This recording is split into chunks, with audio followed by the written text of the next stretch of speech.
It's time for Security Now. Steve Gibson is here, and man, do we have a jam-packed show. It's my favorite kind of show. Lots of listener questions and lots of Steve's answers. We'll also learn what farbling is and why it turns out too much farbling is too much of a good thing. Or something like that. Why Mozilla is unhappy with the heavy-handed tactics of big tech, and I kind of don't blame them. And of course, a picture of the week that makes absolutely no sense. It's just part of the fun every week right here on Security Now. Next. Podcasts you love. From people you trust. This is TWiT. This is Security Now with Steve Gibson, episode 958, recorded Tuesday, January 23rd, 2024. A week of news and listener views. This episode of Security Now is brought to you by Palo Alto Networks. Palo Alto Networks offers ZT for OT without the trauma. You know, keeping operational technology secure and running smoothly can be a tall order. It's enough to make even the coolest operations director wake up with night sweats. Well, now you can have peace of mind any time of the day or night with Zero Trust OT Security. Zero Trust OT Security from Palo Alto Networks delivers comprehensive visibility and security for all OT assets, networks, and remote operations. The Palo Alto Networks solution provides exceptional OT protection with more than 1,100 app IDs for OT protocols, 500-plus profiles for critical OT assets, and more than 650 OT-specific threat signatures supported. It provides best-in-class security while simplifying OT security management. It sees and protects everything in the network, and it automates threat detection while implementing zero trust across all operations. Sleep better with the most comprehensive platform to detect, manage, and secure OT assets. Learn how the Palo Alto Network's Zero Trust for OT security solution can achieve 351% ROI over 5 years. To learn more, find the link in the show description or visit paloaltonetworks.com. That's paloaltonetworks.com. It's time for Security Now. I know, you've been waiting all week, and here it is, Tuesday. It just never comes around fast enough. But Steve Gibson is here with another thrilling, gripping, how many pages did you say? 19 pages? 19 pages. And Leo, this week, people on Apple platforms will be able to see the pictures. All around you. That's right. You didn't buy Vision Pro, huh? No, me neither. I'm astonished by the technology, and I don't think I know anybody except through TWiT who will have any. Well, and I'm coasting on those guys. Long term, I think VR can be astonishing. Yeah. Because our animal natures get hooked by what our senses perceive. I mean, powerfully. And in fact, I actually have some comments about that later in today's show. But so I think VR can be very powerful. I just think, I remember when we tried to do the first generation of laptops, and they had to have wheels because, you can move it around, but you need to get Bruno to put it up on the desk for you. Finally, we got actual laptops, but it took a decade from when we first began trying. I think VR is like that. We're going to get there, and until we do, everyone's going to be like, VR doesn't work. It's nonsense, blah, blah, blah. It's like, no, which is just too soon. Our ambition is exceeding our technology at the moment. Yeah, you heard and agreed with, I think, Jason Snell's take. Yes. On MacBreak Yes, I think Weekly it absolutely makes sense for Apple to be launching this now, to get a whole bunch of developers going, they're going to learn so much. Apple is from all the feedback and experiences, and this is also first generation technology. It's incredibly impressive. It's not clear at the moment how it can be like super reduced. But, there was a great movie. Remember Brainstorm with dimly. Christopher Walken? Yeah. Christopher Walken. And the very first... It was a Michael Crichton book, wasn't it? I think it was, Yeah. yes. The very first cap was like, all this crap and a huge umbilical going down to a cart that they had to push around next to the guy.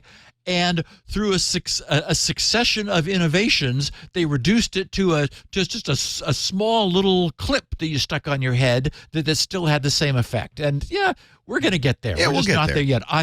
I look at that the most modern, that the underside of today's hard drives, and there's a 16 terabyte hard drive. It's got a little itty bitty circuit board that runs along the connector. Yeah. And it's like what we used to have was crazy compared to the degree of integration that we have today. Have a card in a slot to run a hard drive, Yeah, and sometimes a daughter board and lots of cables running around. And you didn't have, and now they've got 30 terabyte hard drives, which we never thought would happen.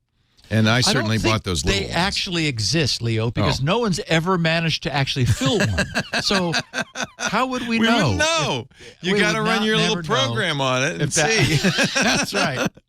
On 30 terabytes, it might take a little while. What do we have? What's on the menu for today? We have episode 958 for this second to the last. That would make it the penultimate episode of January's Security Now.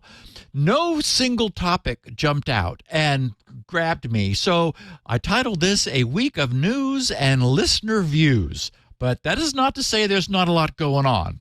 We're going to find out what mistake Microsoft made that allowed Russians to access their top executives' email. What does the breach of the U.S. Health and Human Services Department teach us? What does Firefox's complaint about Apple, Google, and Microsoft mean? Why has the Brave browser just reduced the strength of its anti-fingerprinting measures? Last year, CISA started proactively scanning. How'd that go? What new feature of smartphones has become a competitive advantage, thankfully? And just how incognito is that mode?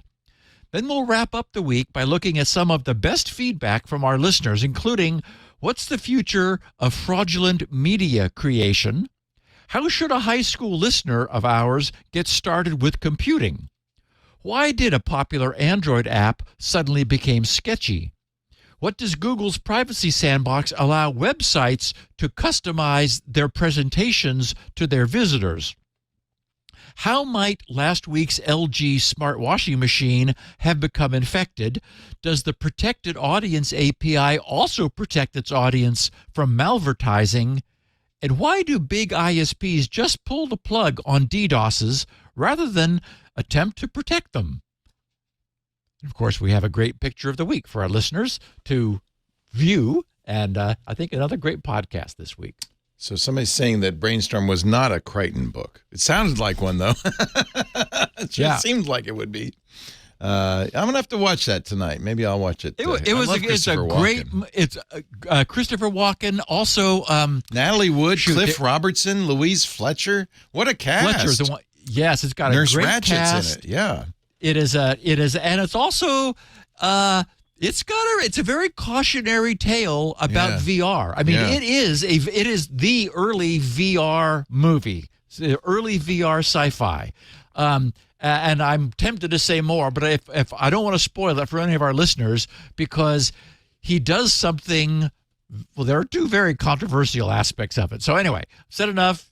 Great movie, definitely. I will watch it. It is a good sci-fi movie from 1980. What? 83? Wow. And it was Natalie Wood's last movie. Oh, that's sad. I will watch it. Loved her. Yep. All right. Let's take a little break, shall we? And then we will get into the show and the depth. As you read your list of topics for today, I realized your show really is more and more kind of about everything going on in computing. I mean, it is as much a here's what's happening in computing show as TWiT is, frankly, since so much of it revolves around security these days, and you talk privacy. So much about privacy and technology. So I can't wait. I have some thoughts about some of these topics too. Cool. Let's talk about our sponsor for the first part of the show. Of course, the great Bitwarden. You know we are fans, not just of password managers, but of the right password manager. You don't want to get the wrong password manager. Bitwarden's the right one. It is open source, it is cost effective, and it can drastically increase your chances of staying safe online. Here is a nice new feature. This is one of the nice things about open source is there really is continual development on this project, which is great. Account switching now has come to the Bitwarden browser extensions. You can log in up to 5 separate accounts and switch seamlessly between them in the desktop and mobile apps and the browsers too. So for, the obvious use is to keep your personal and your work accounts separate, which is a great way to do it. But you might also have other users on your machine. They can have their own Bitwarden. You don't have to share your password manager. For self-host organizations, Bitwarden has developed a Helm chart to enable deployments to Kubernetes clusters. So I should mention that when they talk about self-host organizations, you can host your Bitwarden vault yourself. You don't have to trust Bitwarden even with your information. You can host it yourself. And now they've got Kubernetes clusters, so you can use Kubernetes to keep your software stack simplified and, without adding a new service, you just put Bitwarden in your Kubernetes stack. And I have to say, for every individual user, the fact that Bitwarden is free for unlimited passwords on unlimited devices, even supports passkeys and YubiKeys. Yes, they have now passwordless login with passkeys, all for free forever. That's a pretty compelling story. Generating and managing complex passwords is easy and secure with a trusted credential management solution. And the only one we use is Bitwarden. Get started with Bitwarden's free trial of a Teams or Enterprise plan, or get started for free, as I mentioned, across all devices as an individual user, free forever. Bitwarden.com/twit. That's Bitwarden.com/twit. We love Bitwarden. That's all I need to say. Now, I just got my renewal notice from them since it was a year ago. What do you pay? $10 a year. The $10 I don't need to, but I want to keep them going. Exactly. So. I pay the $10 too for the premium account. I don't need to, but I support them. I just think they're the greatest. Yeah. Okay, so I assume you have not yet seen the picture of the weekly. No, I always try to keep my eyes clean. That's good, and this will be one of those because this one is All right, I'm scrolling up now. I'm looking at the show notes. You can do it with me, folks. Let's scroll up. You have to wonder, Steve writes, how much use that Peephole gets. Okay, Steve. You got me. That's hysterical. Do you want to explain? Okay, so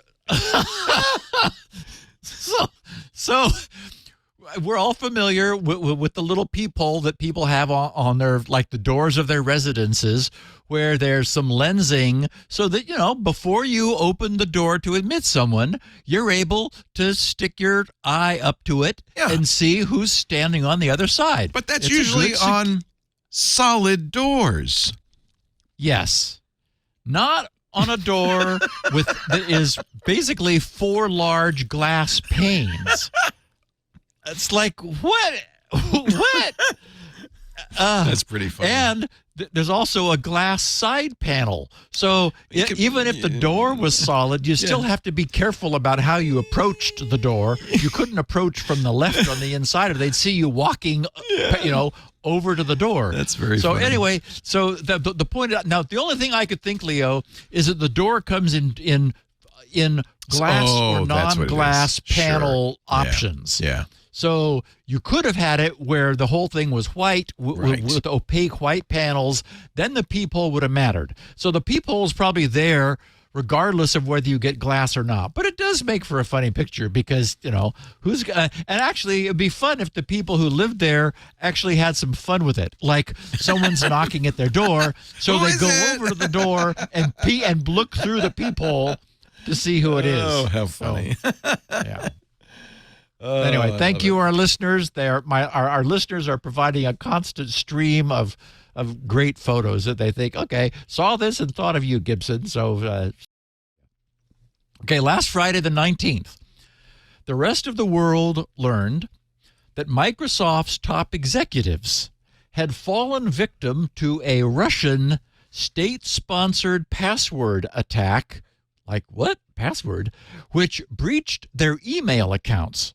So here's what Microsoft shared in their Friday blog posting, which was titled Microsoft Actions Following Attack by Nation-State Actor Midnight Blizzard.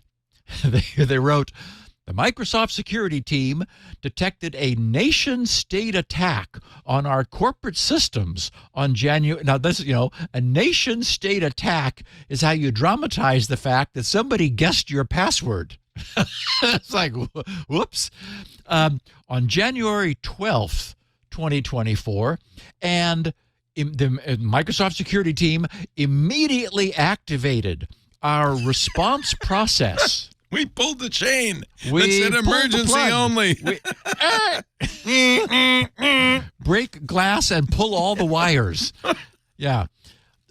Activated our response process to investigate, disrupt malicious activity, mitigate the attack, and deny the threat actor further access. Yes, we changed our password. Microsoft has identified the threat actor as Midnight Blizzard. How did they identify it, since any moron could have done this? It wasn't like a hefty, 8-stage attack involving a secret hash table or anything like that. Let's try monkey 1, 2, 3. Oh, what do you know? We're in. Read the sentence about what they did. I love this. Okay, well, we'll get there. The Russian state-sponsored actor, also known as Nobelium, right? Now renamed Midnight Blizzard. They must have left the sounds much more dramatic. Yes. And like, how did you manage to survive the Midnight Blizzard? As part of our ongoing commitment to responsible transparency, in other words, we're a publicly traded company, and we have to tell you, as recently affirmed in our Secure Future Initiative, SFI, we're sharing this update. Beginning in late November 2023, the threat actor, now again, late November, right? So now we have December and up to January 12th. So they've been roaming around apparently for a while. Beginning in late November 2023, the threat actor used a password spray attack. Yeah. What's that, Steve? What's a password? Oh, and it's MERS on what, Steve? What did they use that password spray attack on?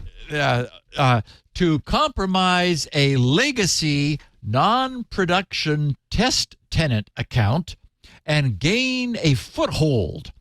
And in other words, they guessed the password. Guessed the password of some old machine that's probably in a corner somewhere. Yeah, they should have sprayed it, Leo. And, it should have been sprayed with cleanser. It's a password spray account attack. That's right. Well, all right. That's why we know it's Nobelium. They gained a foothold and then used the account's permissions, which apparently were too permissive. Well, that's the real question, right? Okay, so you got in this old server in a closet somewhere, fine, with a bad password and no two-factor, fine. But what then happened? And then in their attempt to minimize this, they said to access a very small percentage, but apparently it was sufficient. It was the right percentage. Yeah, they weren't interested in Joe in accounting. For some reason, they only wanted to see Satya Nadella's email. But get this, they have to enumerate, right? A very small percentage. This is because Microsoft has so many corporate accounts. A very small percentage of Microsoft corporate email accounts, including that small percentage, percentage. Yeah, just tiny. Members of our senior leadership team and employees in our cybersecurity, legal, and other functions. Maybe they did get Joel from accounting. Yeah, it's not good. And exfiltrated some emails. Oh, boy. Some, right? We don't know how many. They know. They're not telling us. And attached documents. Oh, God. Oops. The investigation indicates they were initially targeting email accounts for information related to Midnight Blizzard itself. Like, what do they know about us? Why'd they change our name? We liked Nobelium. Now we're Midnight Blizzard? What? we're in the process of notifying employees whose email was accessed, because apparently that's a big process. So, okay. It's only a small fraction, Steve. Let's not blow it out of proportion. It's a small fraction of a big number, though, Leo. So it's going to take a while for us to notify all those employees. And of course, the guys who got in weren't interested in 99% of the email accounts. Only the good stuff. Just the good ones. Right. Yeah. We got cybersecurity, legal, and other not specified functions. And the people who run the freaking company. Yeah. The leadership team, those guys. The fact that they say apparently we can't get a hold of them right now, so we're in the process of notifying them. We don't know where he is. Oh, now, Lord. Here we come. The attack was not the result of a vulnerability. What a nice, fresh change in Microsoft products or services. To date, there is no evidence that the threat actor had any access to customer environments, production systems, source code, or AI systems. I thought it's interesting now that we're being specific about whether they got into our AI or not. We will notify customers if any action is required. All they did was they sprayed everything, apparently. This attack does highlight the continued risk posed to all organizations, right? Not just Microsoft, from well-resourced nation-state threat actors like the newly renamed Midnight Blizzard. As we said, they wrote, late last year, when we announced Secure Future Initiative, given the reality of threat actors that are resourced and funded by nation-states, we are shifting the balance we need to strike between security and business risk. In other words, they've decided they're going to get more security focus. The traditional sort of calculus is simply no longer sufficient, they say. For Microsoft, this incident has highlighted the urgent need to move even faster than they apparently were. This is the worst kind of corporate doublespeak. They're implying that someone guessed the password of a little used machine that happened to have permissions to access their servers. Yep. That is the worst possible corporate governance. This is embarrassing to them. So they've waved. There's a lot of hand waving, like, oh no, it was a big nation state. No. They guessed the password. Everybody else is at risk. Oh my God. Yes. So they explained that this will.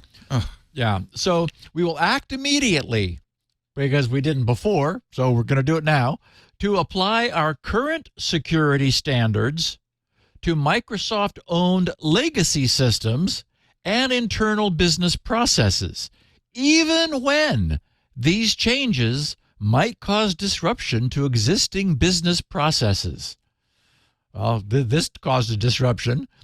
This will likely cause some level of disruption while we adapt to this new reality. Whoa, wake-up call. We got to lock these things down. Holy cow.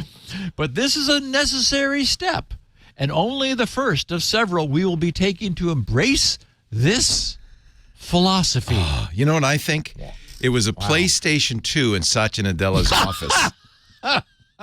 That's what I think.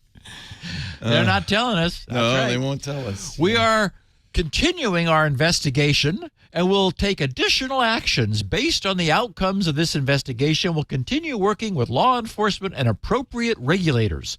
We are deeply committed to sharing more information. Right. Oh, and here we come. And our learnings.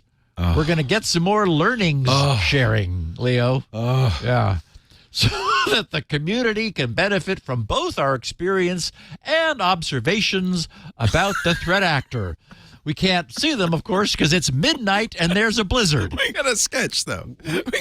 We will provide additional details as appropriate. You will never hear from us again. Oh, no, I added that. This is clearly written by, I mean, the fact they use the word learnings is the tell-off by corporate PR, not by a technical person. But it's embarrassing. Because, Leo, the technical people would spill the beans. We can't have that. We have to have someone who knows nothing write our announcement of what happened so that nothing will be known afterwards. Yeah. Wow. So it does read as a bit of a wake-up call from Microsoft, and it's interesting because, they're arguably, they were telling us, and they're right, there's a lesson here for every large enterprise. As you said, Leo, reading between the lines, and actually reading the lines, it sounds as though some older systems still have older levels of security that they've been allowed to continue purring along undisturbed, since they weren't bothering anyone, but they were still online and obviously accepting incoming logons, and so getting sprayed with passwords. And, presumably newer systems are being deployed with stronger password quality minimums, multi-factor authentication, brute force detection, spray prevention, and all of the additional layers of security that have become modern standard practice. The lesson here, which Microsoft has just learned the hard way, and which I wanted to bring up, I wanted to bring to the attention of our IT managing listeners, is that the law of the lowest hanging fruit applies to legacy machines that are not bothering anyone. They aren't bothering anyone until they become the source of ingress into an enterprise's interior. So just a note of caution to remember that bad guys won't attack the most secure entry points to an organization, or if they do, they won't get in. They will attack successfully the weakest. And that might be some machine that still has a password and policies that have not been considered safe since the turn of the century. And this is really a thing. We all know the lesson LastPass learned by failing to proactively enforce PBKDF iteration counts, which were current at the time that they were introduced, and they never changed them again. Security really is a moving target, and older systems won't improve their older security on their own without it being revisited. We would not expect Microsoft, to your point, Leo, to not put the best face on this possible. So we can assume that they did. But the news of this breach received some harsh criticism from other quarters. Here's what one respected security reporting group had to say. They started by speaking about some email content, writing, Microsoft's disclosure language does not specifically state that this was the only stolen material. But it is worth pointing out that Microsoft is currently hosting the Ukrainian government's entire network on its Azure cloud infrastructure. That's interesting. I hadn't encountered that little tidbit before. Anyway, they continue writing, the breach has drawn quite an avalanche of criticism and ridicule for Microsoft for various and well-deserved reasons. First, Microsoft disclosed the breach late on a Friday night, a well-known scummy tactic, these people write, to hide the incident from extended media coverage. Second, the breach took place weeks after Microsoft announced, with bells and whistles, its new Secure Future initiative, a new plan to refocus the company's engineering efforts to improve the security of its own products. The new initiative was meant to mimic a similar pledge made by Bill Gates in 2002, named Trustworthy Computing, something we all know well, those of us who've been in the industry, that led to significant changes to Microsoft's security posture and the creation of what we now know as Patch Tuesday. Third, the new breach took place 4 months after Microsoft disclosed another state-sponsored hack, this one by China's Storm 0558, which also had access to its internal network, and that's the one we talked about extensively previously. And fourth, they wrote, after promoting its multi-factor authentication as the next evolution of online account security, the fact that one of its test accounts got popped via a password spray suggests Microsoft was not high on its own supply. The hack is quite bad, but not for most of you reading this. It may not have a material impact on day-to-day Microsoft users, but it has quite a reputational damage on Microsoft's position in the cybersecurity market. Having Russian intelligence services breach your cybersecurity team's email accounts to steal data about themselves 4 months after the Chinese breached your production systems to steal U.S. government emails is not what this industry calls trustworthy. So, indeed, most of that criticism is covered, by the observation that they didn't update their older systems. But I just want to say it is certainly the case that old systems need attention, and they should get it. So a useful reminder about that. A still unknown threat actor stole $7.5 million from the U.S. Department of Health and Human Services in a security breach that took place between March and mid-November of last year. Now, it struck me as interesting. 6 months, Stephen. I know. It's 8 months. As interesting that the range is that broad. It's kind of large. Yes. Quite a lot of time between March and November. They need things to the unknown. The unknown attackers are believed to have gained access to an HSS system that processes civilian grant payments using spear phishing. They then proceeded to hijack payments for 5 grant recipients before being detected.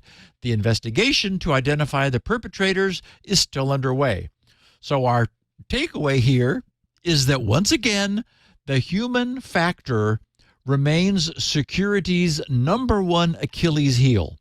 Having strong outbound security, such as I was reminded by that provided by the Atom Networks guys, who so impressed me when I talked about them last year, and also training, including reinforcing that training on a continuing basis. You've got to teach your people not to click on links. You just have to.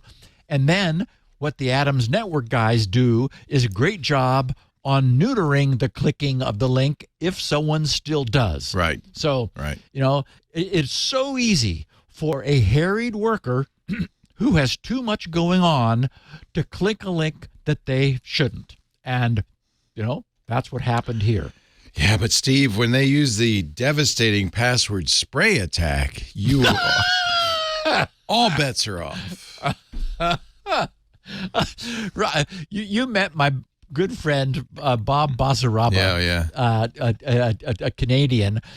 His brother is actually a Hollywood actor, Garybasaraba, who I see on he makes little appearances for here and there. But Gary is a non-technical, but just larger than life. Just a big guy. Bob was telling him once about a ping flood and how like a ping flood was like pushing somebody off the net. And Gary, who knows absolutely nothing about computers, said, well, why didn't they just use a reverse ping attack? Oh, there you go. Another one to add to my quiver of reverse tools. Ping attack. That'll teach them to ping you. Ping them back. So, also last Friday, Mozilla posted a complaint to the industry under the heading Competition. The title of this posting was Platform Tilt, documenting the uneven playing field for an independent browser like Firefox. Okay, so here's what Mozilla wrote. They said, correctly, browsers are the principal gateway connecting people to the open internet, acting as their agent and shaping their experience. The central role of browsers has long motivated us to build and improve Firefox in order to offer people an independent choice. However, the centrality of the browser creates a strong incentive for dominant players to control the browser that people use. The right way to win users is to build a better product, but shortcuts can be irresistible. And there's a long history of companies leveraging their control of devices and operating systems to tilt the playing field in favor of their own browser.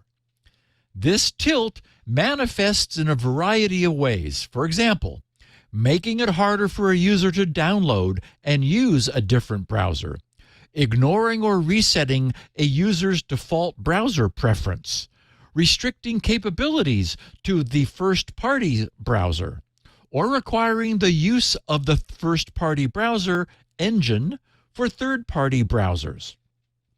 For years, Mozilla has engaged in dialogue with platform vendors in an effort to address these issues. With renewed public attention and an evolving regulatory environment, we think it's time to publish these concerns using the same transparent process and tools we use to develop positions on emerging technical standards. So today, we're publishing a new issue tracker where we intend to document the ways in which platforms put Firefox at a disadvantage.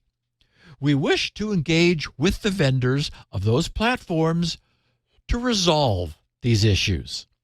This tracker captures the issues we experienced developing Firefox, but we believe in an even playing field for everyone, not just us. We encourage other browser vendors to publish their concerns in a similar fashion and welcome the engagement and contributions of other non-browser groups interested in these issues. We're particularly appreciative of the efforts of open web advocacy in articulating the case for a level playing field and for documenting self-preferencing. People deserve choice, and choice requires the existence of viable alternatives. Alternatives and competition are good for everyone, but they can only flourish if the playing field is fair. It's not today, but it's also not hard to fix if the platform vendors wish to do so. We call on Apple, Google, and Microsoft to engage with us in this new forum to speedily resolve these issues. Okay, now, of course, many of us prefer to use Firefox as our browser of choice. I have Chrome and Edge, but URL clicks are always sent to Firefox. Me too. It's on all my my machines, default browser. Yeah. And I have Firefox installed on all my various Apple iOS devices. Oh, see, I haven't gone that far. They really don't make that easy. And you're not really using Firefox. Exactly. So I dug a bit deeper into this new issue tracking system, and it was quickly apparent that Apple had the most strikes against it.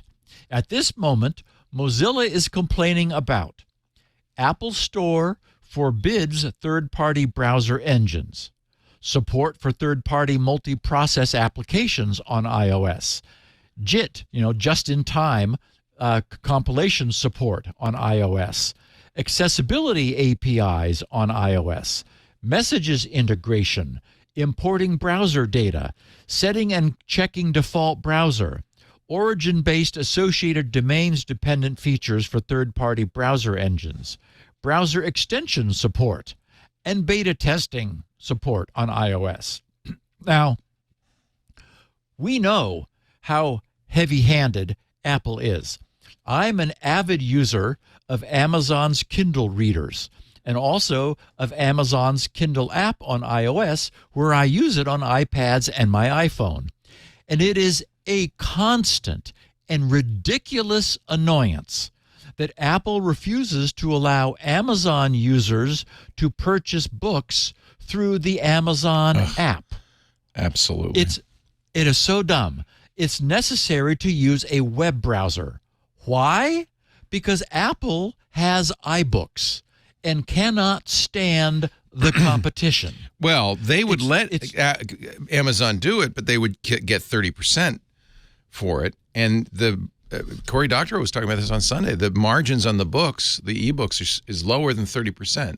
So Amazon would have to give them all the profit and then some. Right. So it's just not going to happen. It's just dumb. So I'm sure that Apple's reticence to allow Chrome and Firefox and any other and all other non-Safari browsers to enjoy the same privileges they have on other platforms is largely about security. I mean, I get it. As we know, browsers have become the number one way for evildoers to crawl inside our computers. So I don't blame Apple for that. But given my experience, elsewhere and with Apple, I also have no doubt that some of this is just pettiness, which, as I said, should be beneath Apple. Mm-hmm. For what it's worth, though, I'm sure Apple is not, singling out Firefox for prejudicial treatment. They treat anything that's not Safari as suspect. Yeah, exactly. Mozilla is also unhappy with their experience over on Google's Android platform. There, they voiced 3 complaints. Importing browser data on Android. Some Android features launch Chrome instead of the user's default browser. And lower quality search results in third-party browser engines on Android. I was curious to look into these 3 a bit further, especially the last one, which we'll get to in a second. What I found was interesting. In detailing their complaint about importing browser data on Android, Mozilla explained, browsing information like history, bookmarked sites, and cookies is not accessible to third-party browsers on Android.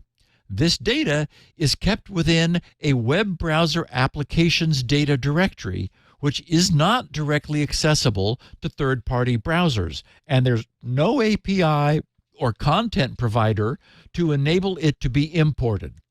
While this is sensitive data, Mozilla agrees, similar import functionality is possible on all major desktop platforms, and Android is able to mediate access to other sensitive data with user consent.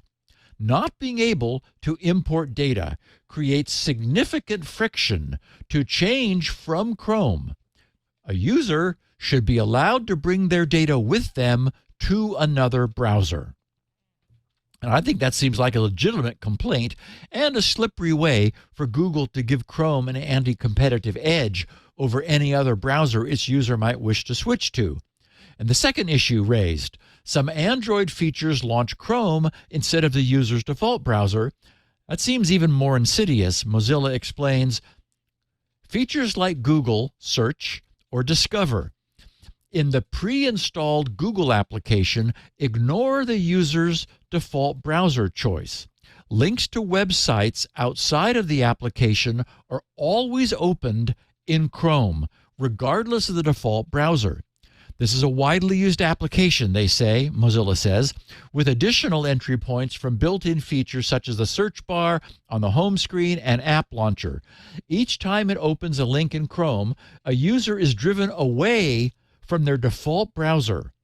All built-in applications and affordances that open external links should open them in the user's default browser. Right. That would really annoy me. And this issue will be quite familiar to anyone who's heard Paul Thurrott ranting about Microsoft and Edge doing the same thing. You breathe on it at launches. Yeah. Yes. What, me? You want me? You want me? Yeah, I'm here. Yeah. As Mozilla says, every time Chrome is launched, when the user has installed Firefox and asked Android to use it, drives the user toward Chrome, despite their clearly expressed browser preference. And it was the third item in Mozilla's platform tilt list of grievances that most caught my eye. They wrote lower quality search result pages in third-party browser engines on Android. That seemed like a real antitrust showstopper. Here's what Mozilla explained. They said the web search experience is tightly integrated with a number of built-in features in Android, and the experience provided to Firefox is inferior compared to the version provided for Chrome. As seen in the screenshots, identical search terms show less information and receive a lower quality design in Firefox on Android. And for anyone who's interested, I have the side-by-side screenshot in the show notes. Where is it? On page 6 of the show notes, where indeed you can see that Chrome has a fancy-looking display, and Firefox, not so much. It's kind of got a little textual summary instead of some nicer graphics. You can't do graphics in Firefox. It doesn't. You can only do it in a proper browser, Mozilla said, while strictly speaking, this is an issue with the Google search website. Given the prominence and integration of search on Android, this is a meaningful user experience gap that creates an incentive for users to not choose a third-party browser. They've got a really good point. I mean, this is the same data coming from the same site, a Google site, but they intentionally poorly render it on anything but Chrome. Yes, and you know why? It's the user agent header. It turns out that Google's search results are biased against non-Chrome browsers. That's terrible. That's terrible. It is so wrong. If the user agent string is changed, then Google will provide the same improved experience to Firefox users as Chrome users. Now, user agent dependency is nothing new, and once upon a time, Chrome's page results rendering may have necessitated producing different results to differing browsers, but those days, those are long gone. This sort of deliberate bias is showing Google's own extreme pettiness. And speaking of Microsoft and Microsoft's own incestuous ties to its own web browser actually, as we know, have been the subject of antitrust lawsuits in the past, and big ones. Mozilla lists 3 complaints about Microsoft's and Windows treatment of Firefox, and you can imagine where this is going. The 3 complaints are setting default browser on Windows, default browser is set to Edge by several Windows flows, and some Windows features launch Edge instead of the user's default browser. It is, starting to sound like a refrain.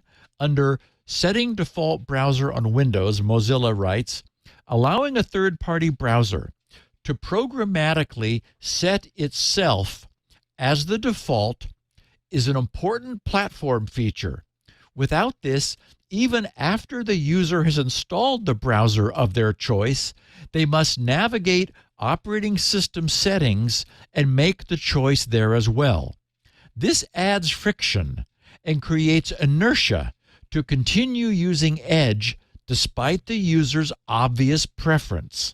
A well-established design pattern is to allow the third-party browser to invoke a system prompt, which permits the user to easily confirm or reject the request to set the current browser as the default.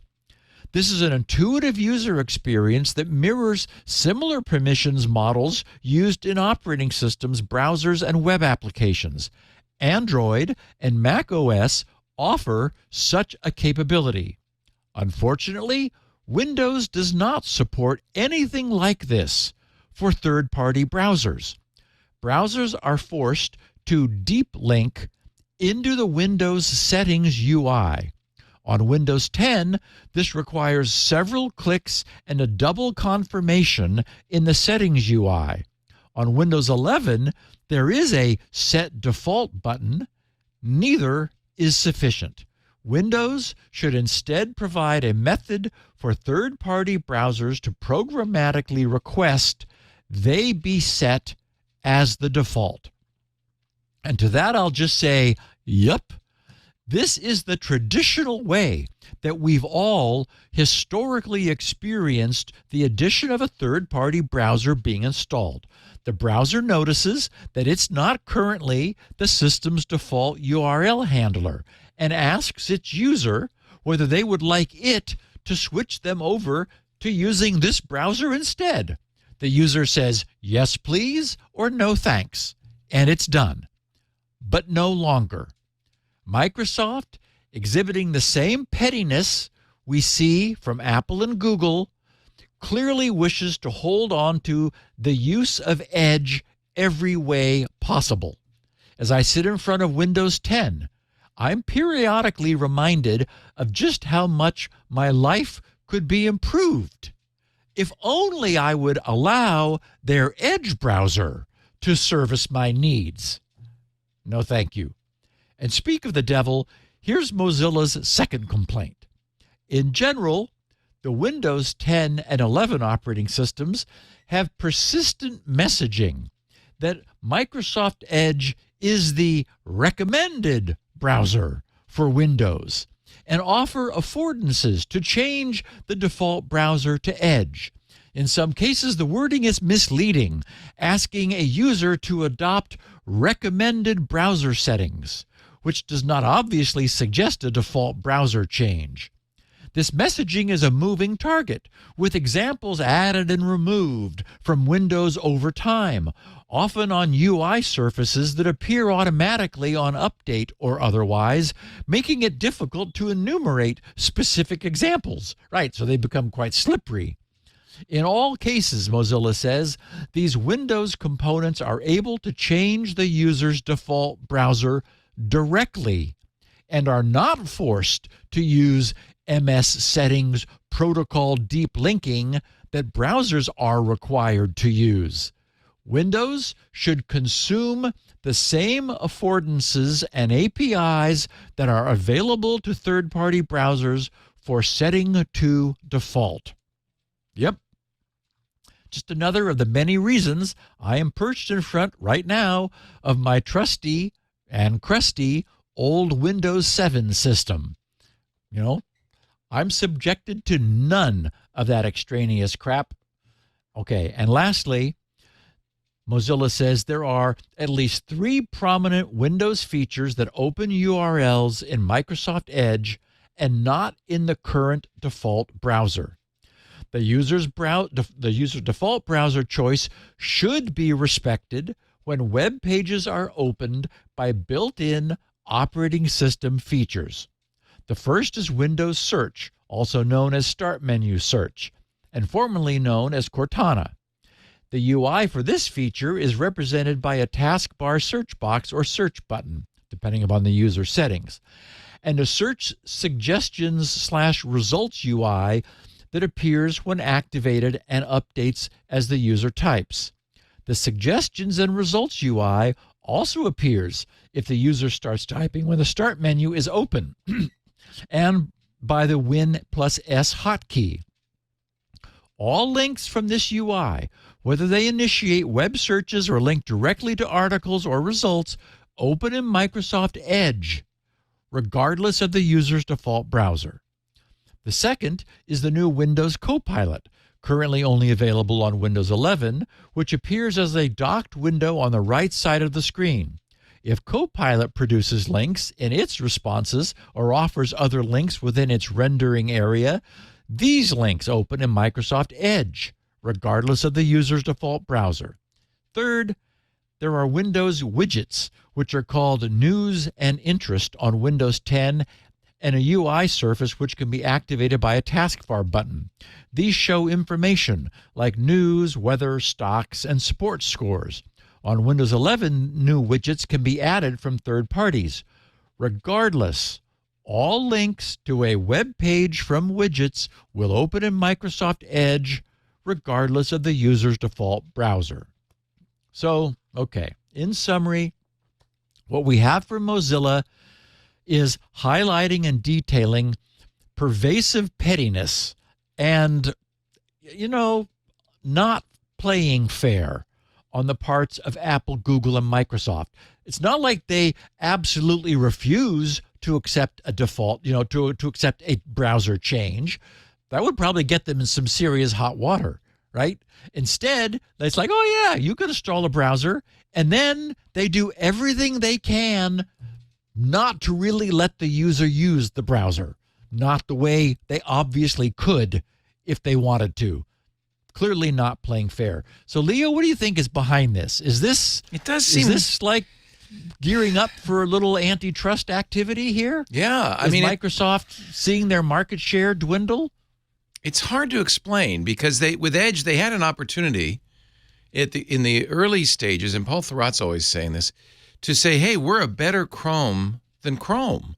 We're a Chrome without the privacy problems. You know, they've always knocked Google for its privacy plan. I mean, this bugs me about Microsoft all around, is that they could actually do very well by saying we're a private platform, we respect our users, we keep it private, we have a better browser that's got less stuff. Instead, they put coupon codes in there and all sorts of crazy stuff.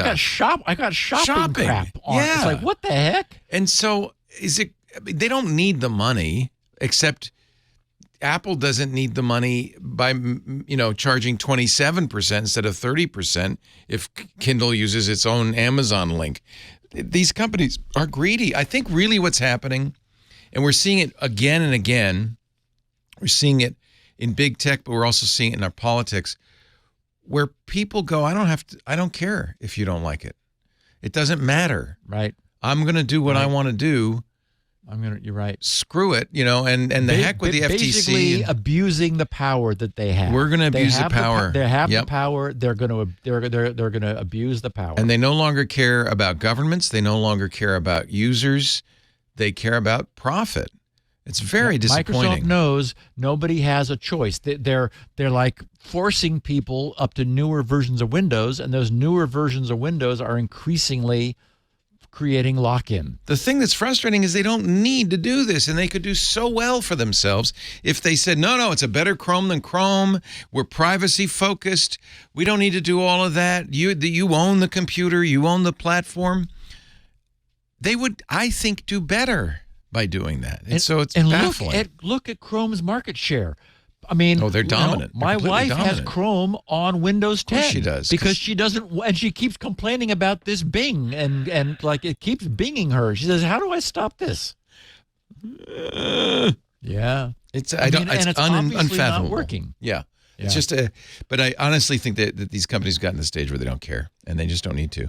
And this is what Cory Doctorow is always talking about with enshittification. They're too big to care. They're too big to care. It's time for them to squeeze us. Well, Leo, TWiT is not too big to care, so let's show our listeners how much we do care. We really do care. We care. We love our audience. We're going to take a little break, come back with more in just a second as soon as I tell you about Drata, our sponsor for this segment of Security Now.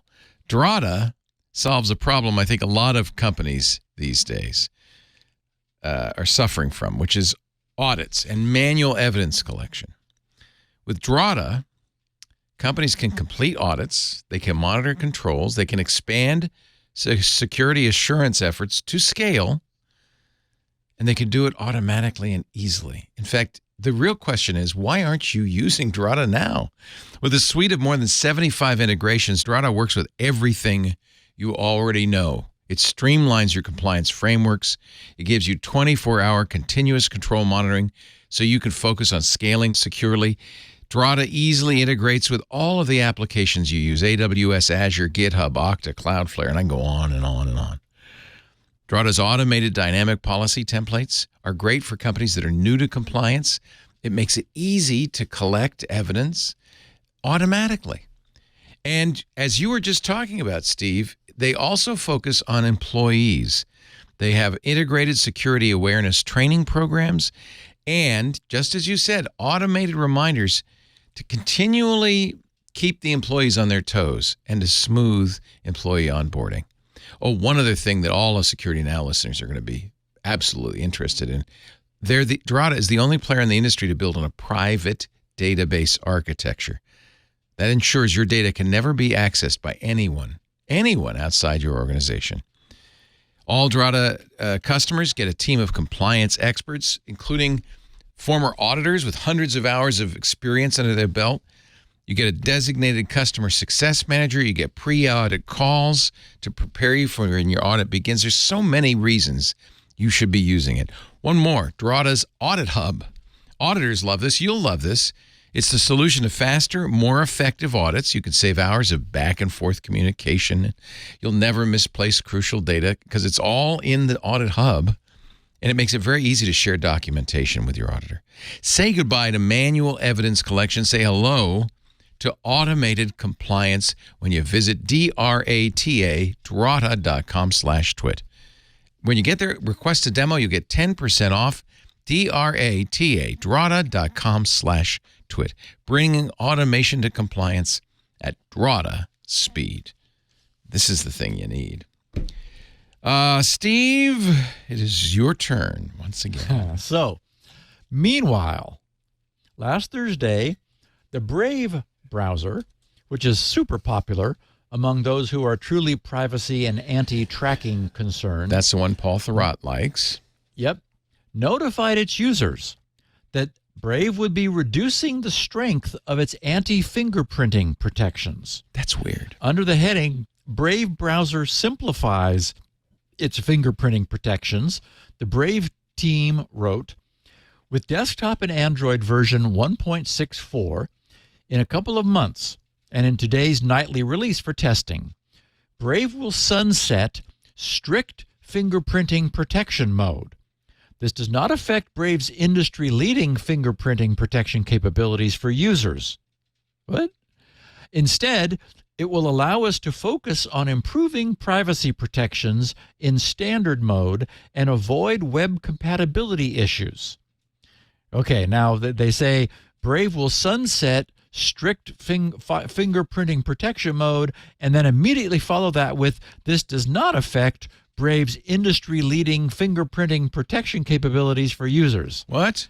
Oh, How know, does that right. not? What? You're reducing protection, but it doesn't affect your protection? That's right. So Huh? they said Brave currently offers 2 levels of fingerprinting protections, which make it harder for tracking companies to identify you as you browse the web: standard and strict mode. Over time, however, we've observed significant disadvantages of strict mode. Okay, here they are. First, in order to block fingerprintable APIs, strict mode frequently causes certain websites to function incorrectly or not at all. Okay. Whoops. So it breaks functionality. I can understand that. Yeah. This website breakage means that strict mode has limited utility for most web users. Next, fewer than 0.5% of Brave users are using strict fingerprinting protection mode based on our privacy-preserving telemetry data. So, we know that, but don't worry, we're not spying on you. Third, this tiny cohort of users could be more vulnerable to being fingerprinted because they stand out as a result of using strict mode, which, that's an unintended consequence. Although we've not seen issues around this, it is a valid concern given that users who use strict fingerprinting protection might have done so because of an elevated concern about tracking. Right, why else would you do it? And fourth, maintaining strict mode and debugging why some websites are broken on Brave takes our engineers' time away from focusing on default privacy protections that can benefit all of our users. They said these observations have led us to the conclusion that sunsetting strict mode in Brave will actually be beneficial to our users' privacy. And they explain Brave's standard fingerprinting protection is already very extensive and the strongest of any major browser. Brave's innovative farbling of a number of major fingerprintable web APIs makes it difficult for fingerprinters to get a reliable, unique ID on your browser.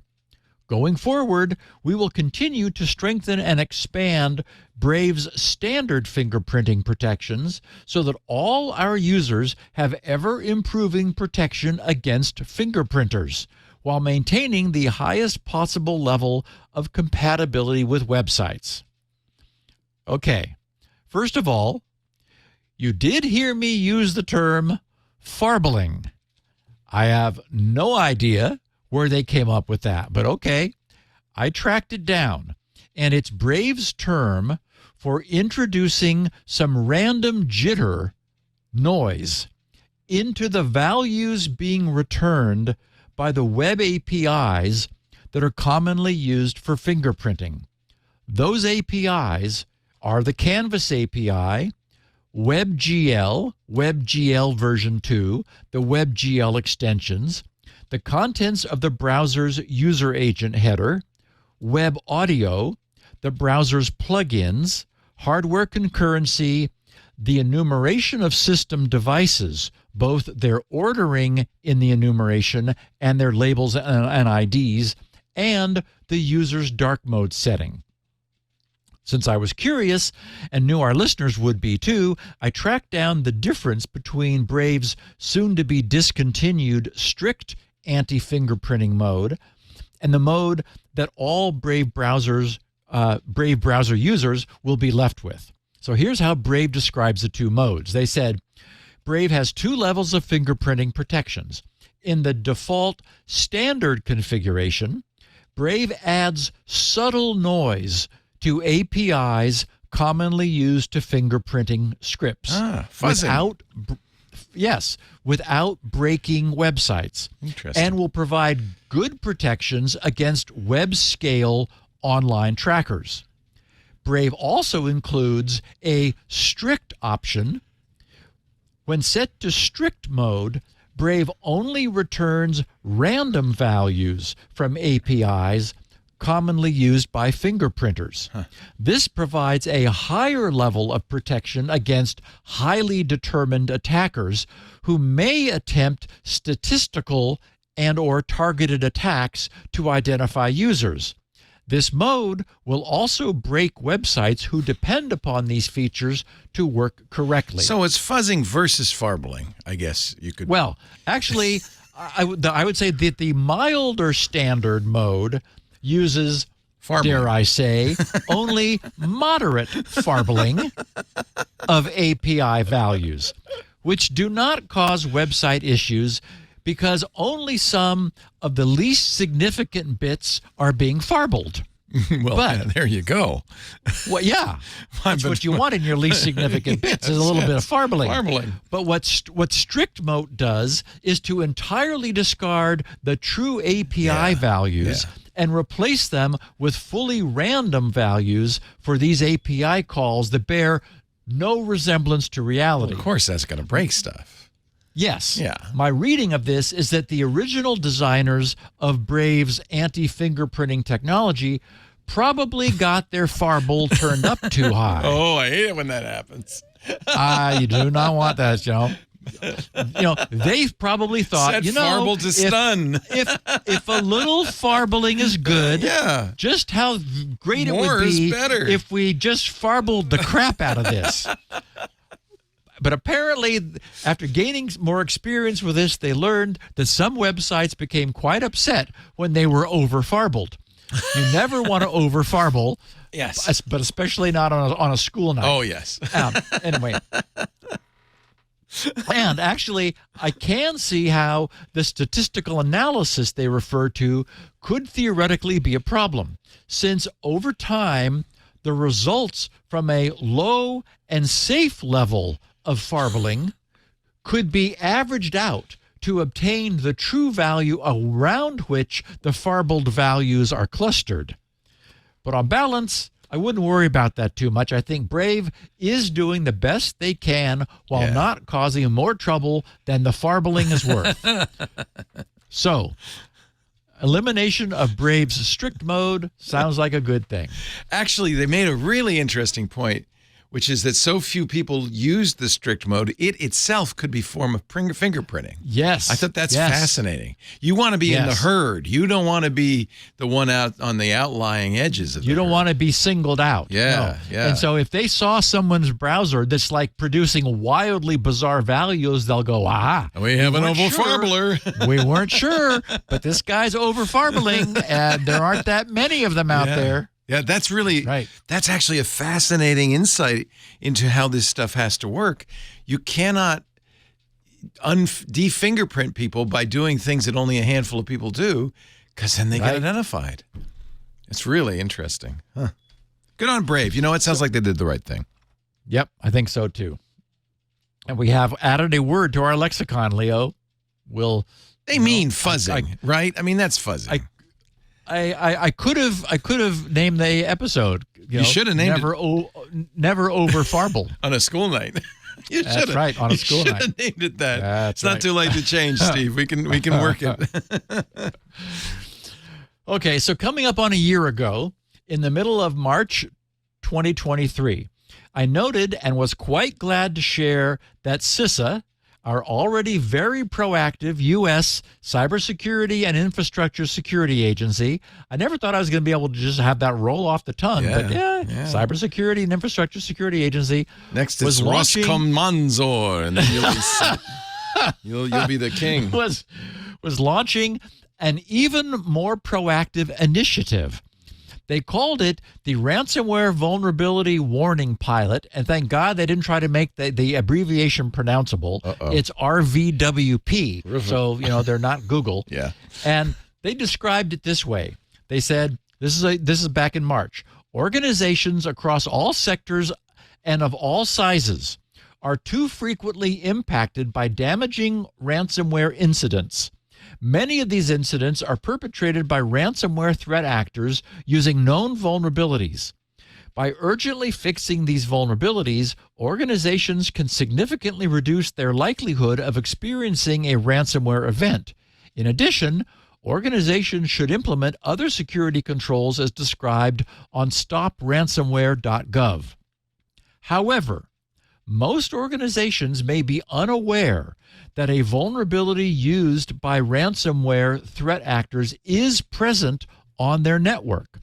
Through the Ransomware Vulnerability Warning Pilot, which started on January 30th, 2023, so coming up on a year ago, CISA is undertaking a new effort to warn critical infrastructure entities that their systems have exposed vulnerabilities that may be exploited by ransomware threat actors.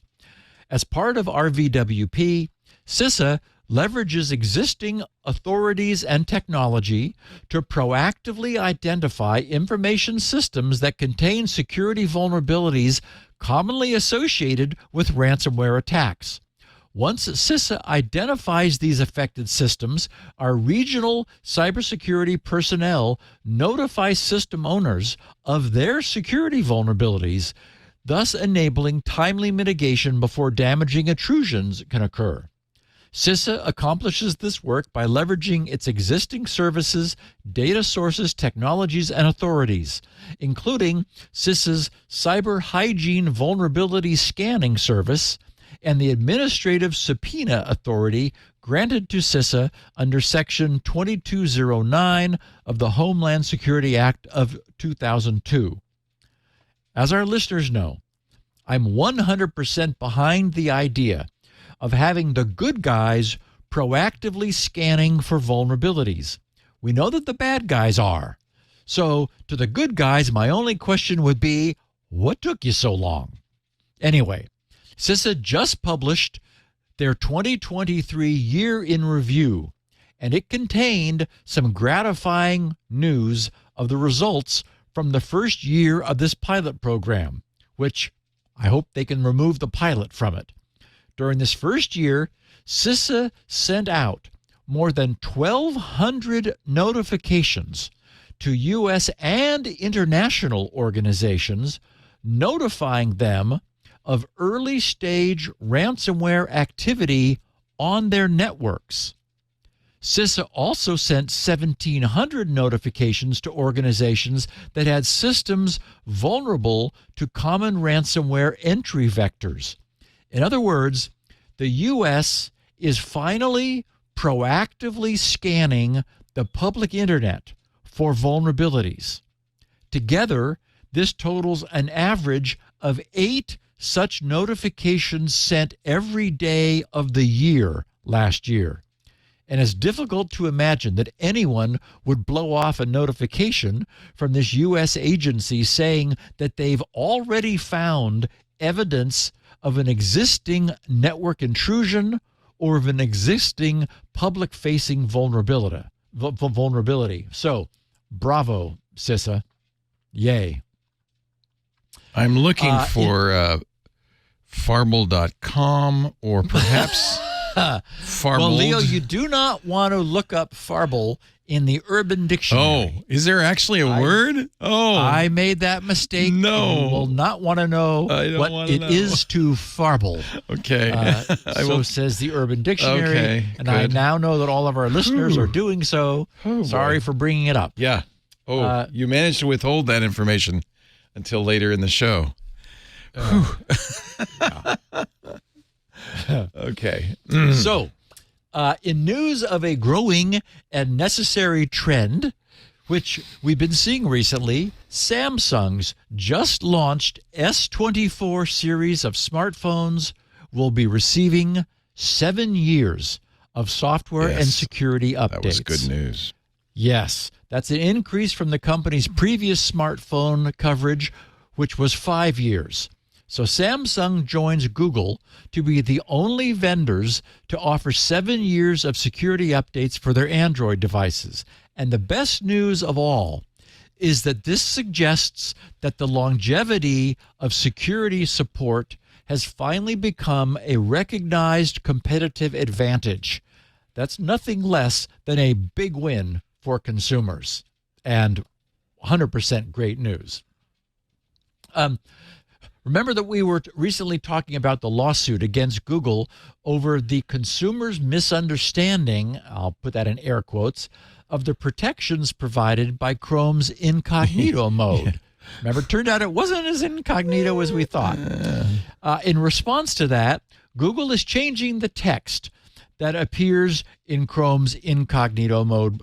The new text much more clearly informs its users that their activity will continue to be tracked, even while they're in the somewhat less than entirely incognito mode. It now reads, quote, "Others who use this device won't see your activity, so you can browse more privately.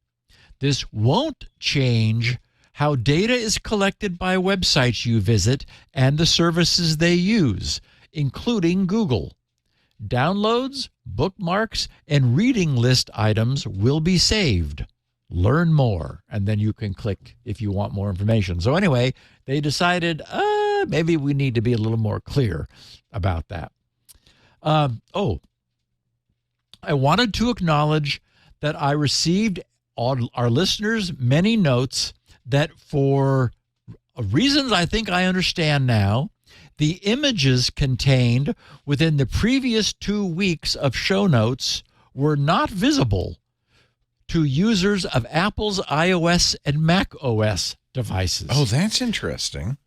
I didn't know that. It was also a coincidence that I had captioned last week's picture of the week. Please provide an example of irony, and that picture was missing. Ironically, yes. In any event, it appears that the trouble was that I always run the final show notes PDF, which I download from Google Docs, where each document is authored, through Acrobat's PDF optimizer, from which, it very nicely reduces the document size, typically from a couple megabytes down to a few hundred kilobytes. And I don't know what may have changed since it was nothing at this end. On the other hand, since my I can Acrobat... see them, though. This is my Macintosh. I can see them fine.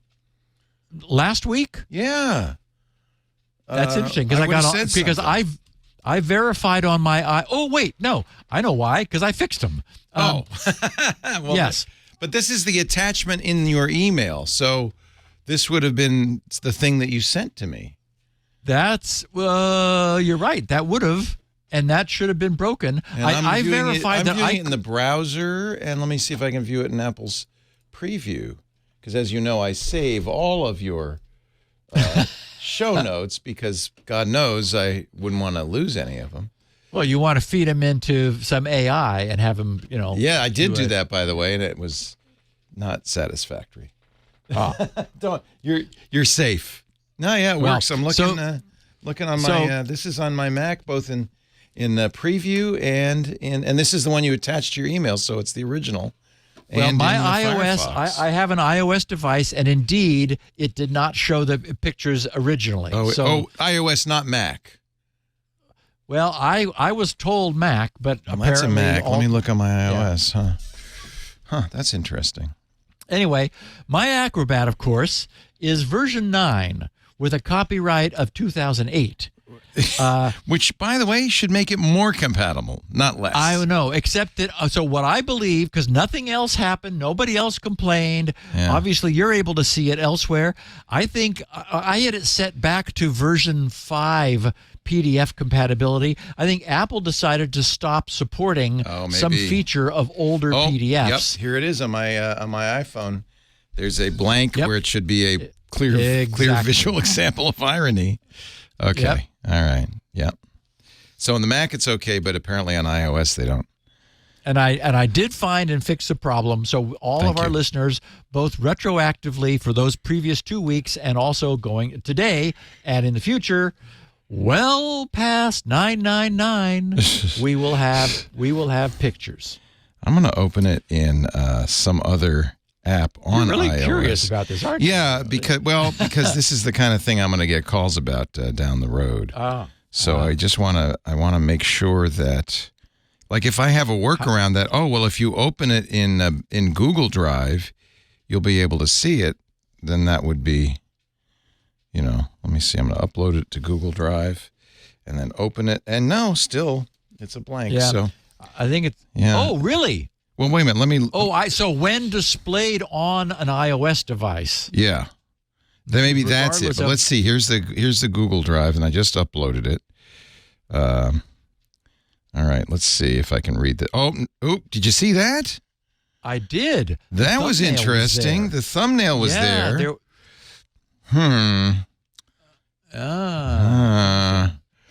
So even in Google Drive, I'm not seeing it. Let's do this again. Watch this.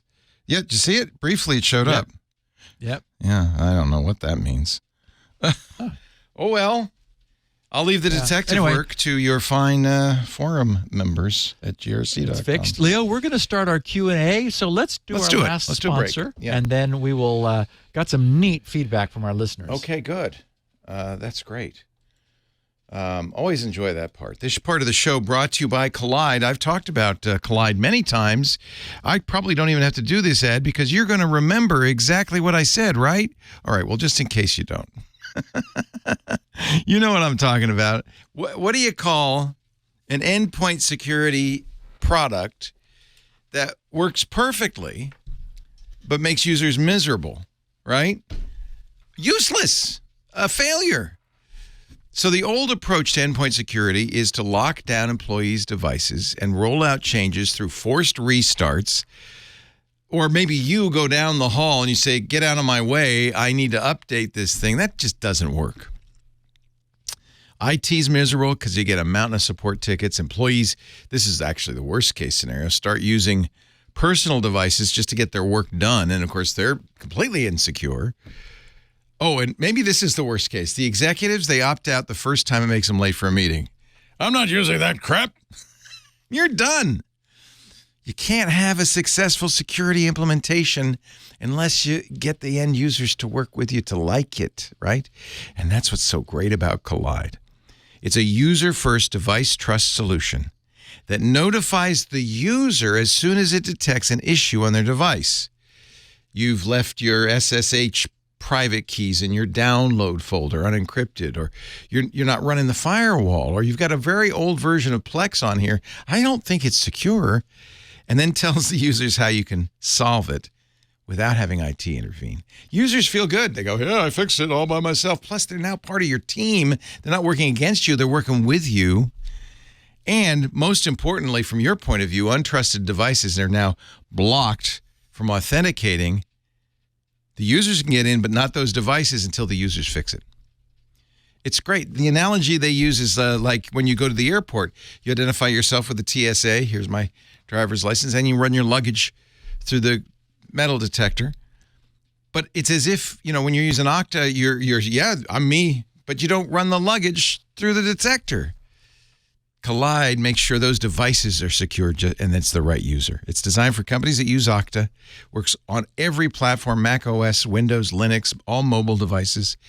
If you have Okta and you're looking for a device trust solution that respects the users, makes the users a happy part of your team, visit KOLIDE, collide.com/security now, and watch a demo today. See how it works. Collide, KOLIDE.com/security now. We thank them so much for their support. They've got a great product.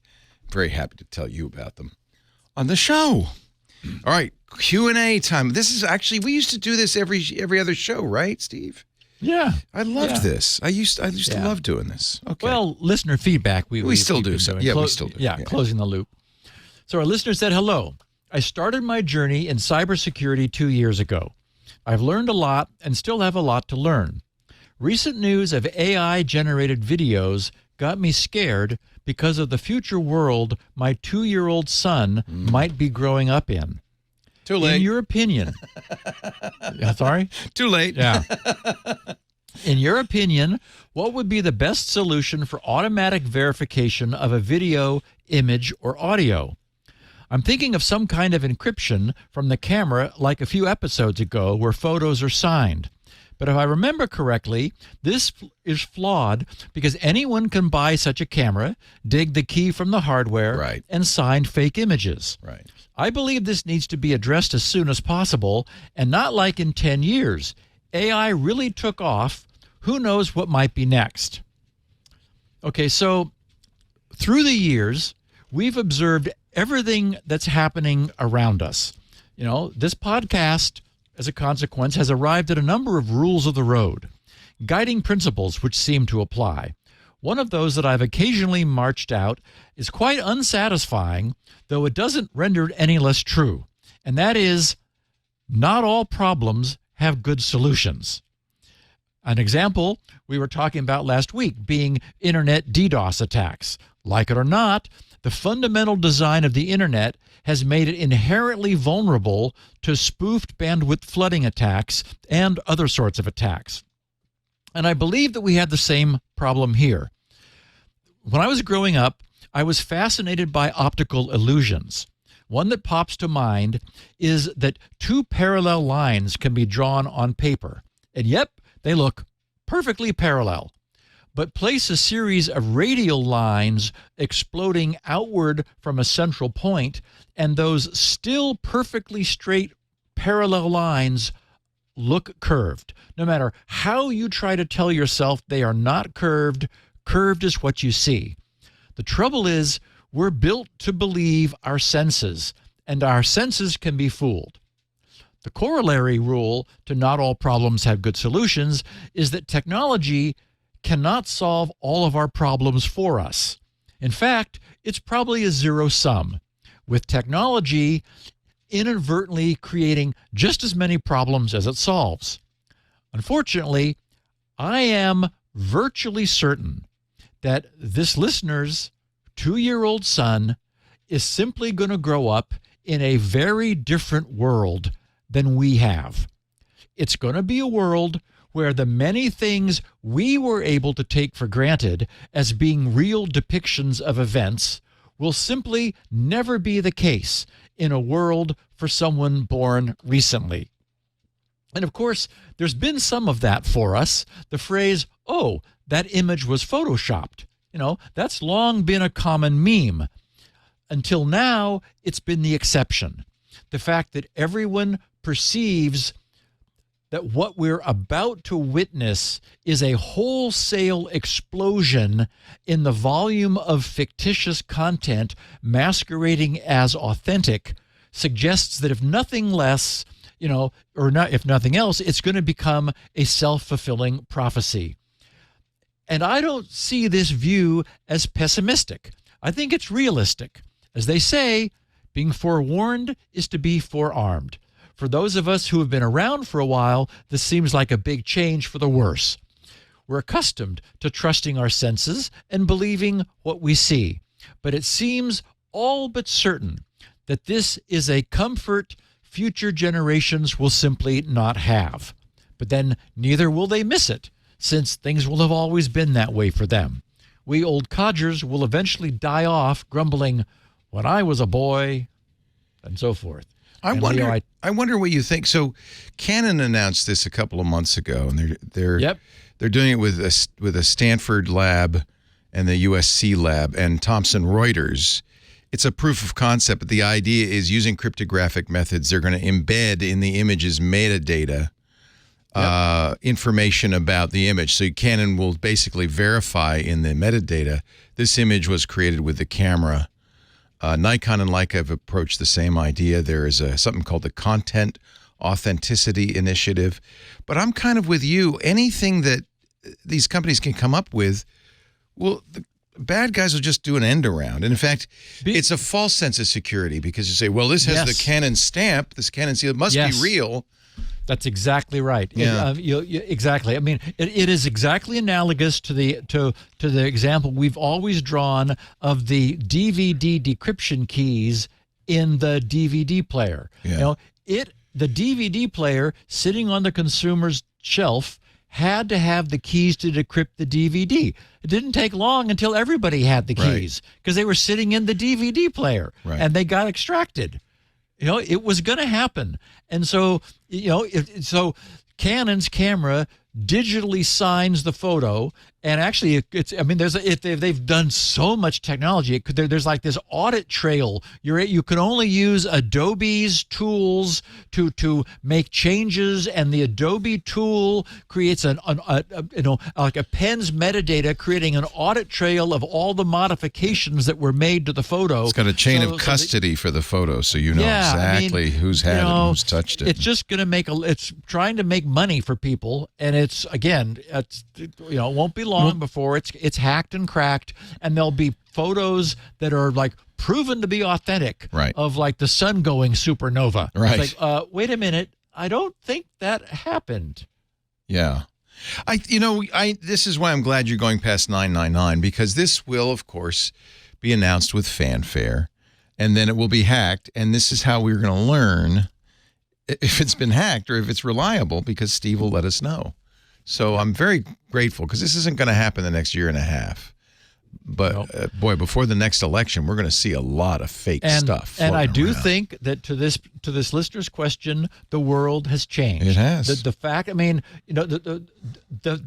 fact that you guys on MacBreak and Andy can create these astonishing images just by asking for them, that is earth-shattering. Yeah.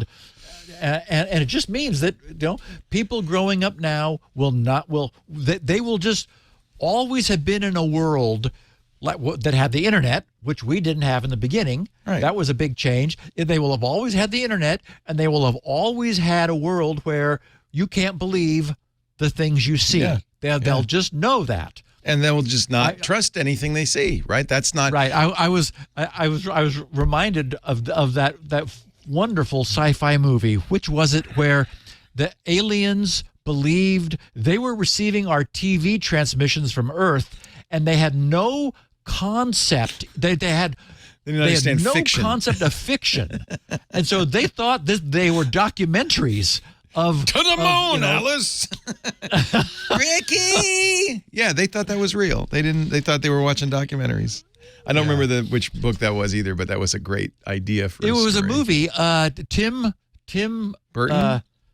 No, the comedian. Boy, I'm blanking on everything. I know what movie that is. That was a great movie.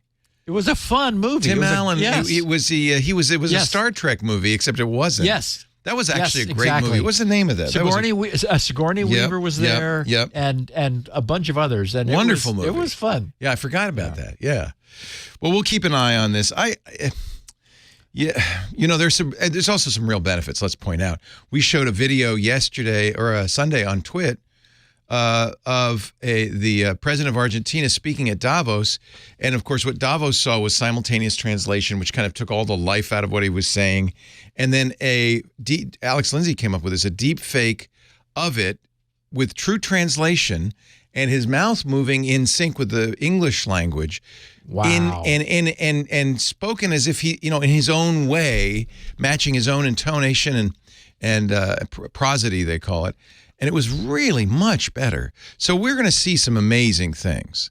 Some very valuable things. So much of the content that Netflix has is in multiple languages. That's right. And if you're not watching the native language of the movie, you're subtitled and the it's dubbing not is great. terrible. Imagine, Yeah. And so imagine if they could run their content through that and fix it. That's just around the corner. I mean, literally this year kind of thing.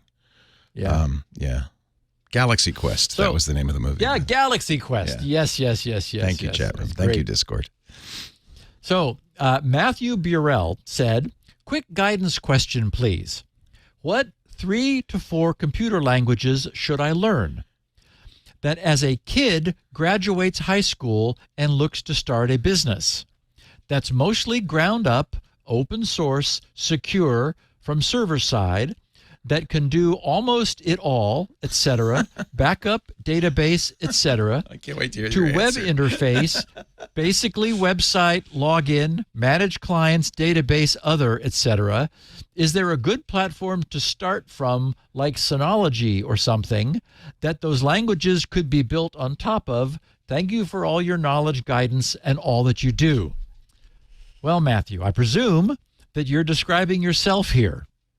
So you're a young person who's interested in computing technology and want to create intellectual property with computers and eventually support yourself. What you need more than anything is knowledge and experience. I told a story many years ago that had a somewhat surprising moral. The story was about my misadventures surrounding my construction of a sonic beam weapon, which, being a high schooler at the time myself, I had named the portable dog killer. No dogs were killed. It does not kill dogs. It just chases them away. That was my name. The moral of the story was that all sorts of interesting and unexpected things transpired, but only because I was actively doing things. I was not sitting on my butt playing video games. Okay, so we didn't have video games back then, but there were still plenty of similar ways that my peers managed to burn away the seemingly endless hours of their day not learning anything, not pushing themselves, and rarely experiencing anything new. I really didn't have any choice, since I loved electronics back then as I love computers and computing today. So if you truly love computers, being active, not passive, is the key. Turn off the video game that someone else created and start figuring out how to create your own stuff. And more than anything, don't let having no idea what you're doing in the beginning stop you. That's not where you stop. That's where everyone starts. So pick a language, any language. It really doesn't matter which one. Python is nice, general purpose, easy to get going with, lots of help available online, and it can probably take you anywhere you want to go. Figure out how to get it to print "Hello World," and you'll be off and going. Then choose another problem that's not much harder than that and solve that one, and so on. And before you know it, you'll be programming. The key is do it. Start. Get out and do it. Do it. Exactly. Yeah, I'll give you a couple of specific suggestions. I agree with you on Python. Harvard University offers a free online version of its Introduction to Computer Science course, which is excellent. CS50. They update it every year. It does, in fact, use Python as its core language. Python's nice because it's kind of like BASIC for us. It's not a language maybe that you would use to write production code in, but because it's interactive and it has a REPL and you can kind of try and see what happens and stuff, it's a great language to start learning with. There is a famous and I think very good book that you can use that's free, it's available, it's out there everywhere, called How to Think Like a Computer Scientist. And it is more than just Python. It is a Python book, but it kind of teaches you about That looks great. Kind of the Leo. concept. It's really kind of a classic now. And I think that's a really good way to start. And Python is on all platforms. It's everywhere. It's perfect for what you just said because you can start right now. In fact, if you can get a Raspberry Pi and run Python on it, and you can be doing stuff instantly, almost instantly. So it's a very good choice. I often tell people not to, just like you, don't focus on the career or the business you want to start. Just start playing with it because ideas will come to you. This is how you kind of get into it. This is how we got into it. We started playing with it. And if you really love this stuff, as soon as you start doing it, you'll go crazy. You'll go, this is amazing. Right. Look what I can do. I can make it say hello 1,000 times or whatever. and you will get excited about it. If you really get serious about learning how to, like if coding is what you want to do, there's another free book that I recommend called How to Design Programs, HTDP. It was used for years as an introductory course at Rice and at MIT. It uses a student version of a language called Scheme, but the language isn't important. But they strip out all the complicated stuff so that you can just focus on concepts. And by the time you get through that, you will really be a proficient programmer, and then the sky's the limit. So HTDP, there are courses, in fact, at edx.org. EDX has CS50 for free, and it has an excellent 2-part course on how to design programs by a legendary programmer, Gregor Kozales. I took that, and it was a really wonderful course. But, make it, you could start simple. Just go online, get Python, read this book. It even works you through how to install Python and everything. That's a perfect book to start with. Yeah, it's really good. I have a lot of opinions on this, as you might imagine. Well, yeah, and I know you've been asked through the years on your radio station. And I love coding. It's so much fun. Even if you don't do it for a living, it helps you understand how computers work. You'll be much better at troubleshooting and using computers. And it's a wonderful hobby. I don't do anything serious with it anymore, but I love doing those coding challenges and stuff. It's like doing crossword puzzles. It's fun. Yep. Yeah. A listener, D. Bluer, he said, "Hi, Steve. I'm a computer forensics instructor up in Canada, and I've been listening since episode 20-ish and love the podcast. Thanks for agreeing to push past 999. Hey. I just wanted to see if you think my hypothesis holds up for a 720-plus flashlight app. Did this app potentially get hijacked? I've had this free flashlight app on my Pixel phone for over a year, as it allows me to control the brightness since the stock flashlight doesn't have this option. It's been great and simple. I think it used to show a small banner ad occasionally, but nothing intrusive. Today, I tried to use it, and I got a pop-up video ad play for about 20 seconds before I could use the light. I thought, okay, maybe they need some money to keep development going. How much can the paid version be? I really like this app, so why not chip in a bit? $15 US per week! Exclamation point. You read that right. A subscription for a flashlight like 4 times the price of Netflix, $50 per month or $720 per year for a flashlight. My hypotheses are, 1, the app developer got compromised or hijacked, and someone is trying to scam its users of hundreds or thousands of dollars. Or the developer had this in mind all along, hoping to get a handful of users subscribed, thinking a flashlight app couldn't possibly be worth more than $15, not realizing it's a subscription. Either way, wow. Is this what our world has come to? Subscription-based flashlights. Anyway, keep up the amazing work. I recommend this podcast on all my courses. The app is called Simple Flashlight, produced by Simple Mobile Tool, and has 1 million plus downloads. Wow. Who needs a flashlight app? Every phone does flashlights built in. Yep. Except that this app allows variable brightness, which he really liked. As does he didn't want it to be Apple's just and everything set up to blinding. So you can do that with Apple too. The fact that this app has over 1 million downloads and that it played a 20-second ad video, and that the app is just a once free flashlight app, strongly suggests that its original developer, who had acquired a large user base, accepted an offer to sell the app to another party. We covered this happening many years ago, also in the Android App Store. The developer would be conscientious and well-meaning, perhaps tired of keeping an app updated and current for little to no return. Then someone would come along and offer to buy the app from them outright. The developer of the free app, seeing one last chance to cash in and make some money, would take the deal and turn over his developer keys to its new owner. The new owner, a scam artist, would quickly burden the app with crap designed to make more money than the purchase price they paid to acquire the app, which was likely not very much.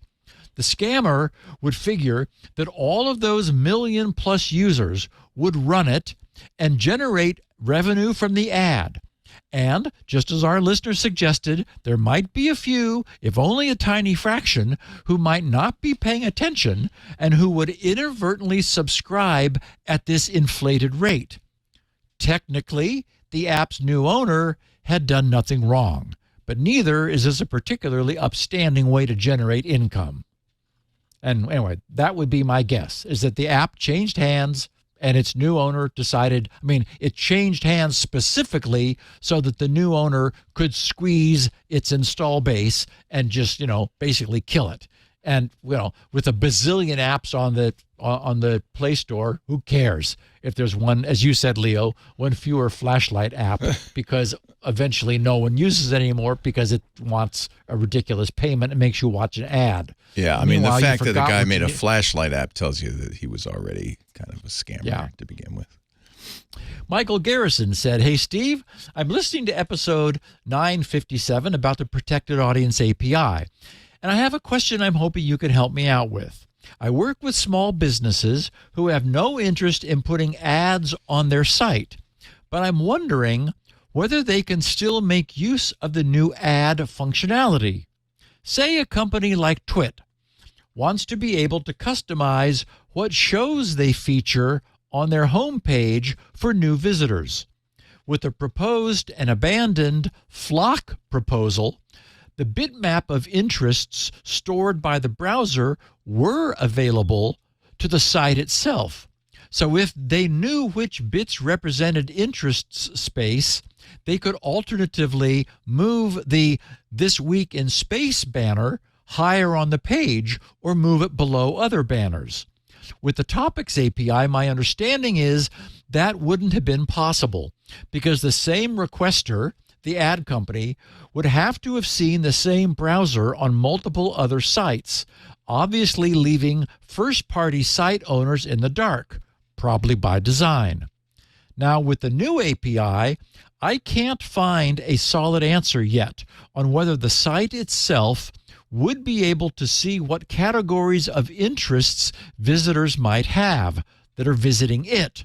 I assume it won't be available to the site owners, but if you know one way or the other, I'd love confirmation. Thank you for your great work on the show. Can't wait to see what email system you come up with for communicating in the future." Okay. My reading and understanding of Google's Privacy Sandbox system, which I should say subsumes both the Topics API, which is part of it, and the Protected Audience API altogether. My reading agrees with Michael's. One of the significant objections, and I remember, Leo, you talking about this on some of the podcasts after Flock was introduced, one of the significant objections raised against the earlier Flock, that was the Federated Learning of Cohorts system, was that a first-time visitor to a site would be disclosing information about themselves to that site without any previous interaction, and many privacy advocates found that to be a big step in the wrong direction. The Privacy Sandbox is vastly more complex than Flock, and it employs that complexity to effectively blind all of the parties so that all information flows into the user's browser and none flows outward. And when ads are shown, their fetch and display frames enforce a new level of interframe and page isolation. The objections to Flock taught us that websites are specifically unable to learn anything about their visitors. That was a big privacy no-no that Flock had, and the Privacy Sandbox enforces that privacy even for the sites users are visiting, because that's what they want. They want that privacy. Guillermo Garcia said, I have a question about the washing machine bot. Is it safe to assume that this malware is configured to infect this specific washing machine? In other words, is someone writing code for this model? How can malware infect various IoT devices? Or is there a unique one for each make and model? Many thanks, and I'm looking forward to being part of 999 and beyond. Okay, so I'd suggest that the best answer to that question is kind of an all of the above. In the generic case of scanning the internet for potential victims, we know that there have been turnkey IP stacks sold into the embedded device market, which were later found to contain critical remote code execution vulnerabilities, often in their fragmented packet reassembly implementation, since that's an example of something that's been very easy to specify and turned out to be surprisingly difficult to implement securely. So it would be possible to scan the internet for any IP presence that could be compromised by such an attack that might be common to a wide variety of different IoT devices, different makes and models and vendors who had all purchased this same embedded IP stack to start with. And then we definitely have the frequent and common case, and the washing machine might be part of that too, of a known vulnerability having been discovered in some specific internet-connected appliance, after which those devices are directly targeted. And then we have the other frequent case of a patch being made to a widely popular device, and that patch being quickly reverse engineered to start an arms race to see how many devices can be compromised before each individual device's administrator has applied the patch to prevent just such remote takeover. In the case of the LG smart washer, I was wondering last week, how a remote attacker might have gotten into such a machine in the first place, if that's what indeed happened, to cause that 3.5 gigabytes of upload bandwidth per day. Any such device would be behind a NAT router that would not be admitting unknown traffic. Now, the washing machine might support UPnP, which would allow it to open a port for incoming traffic. But why would a washing machine need to be publicly visible?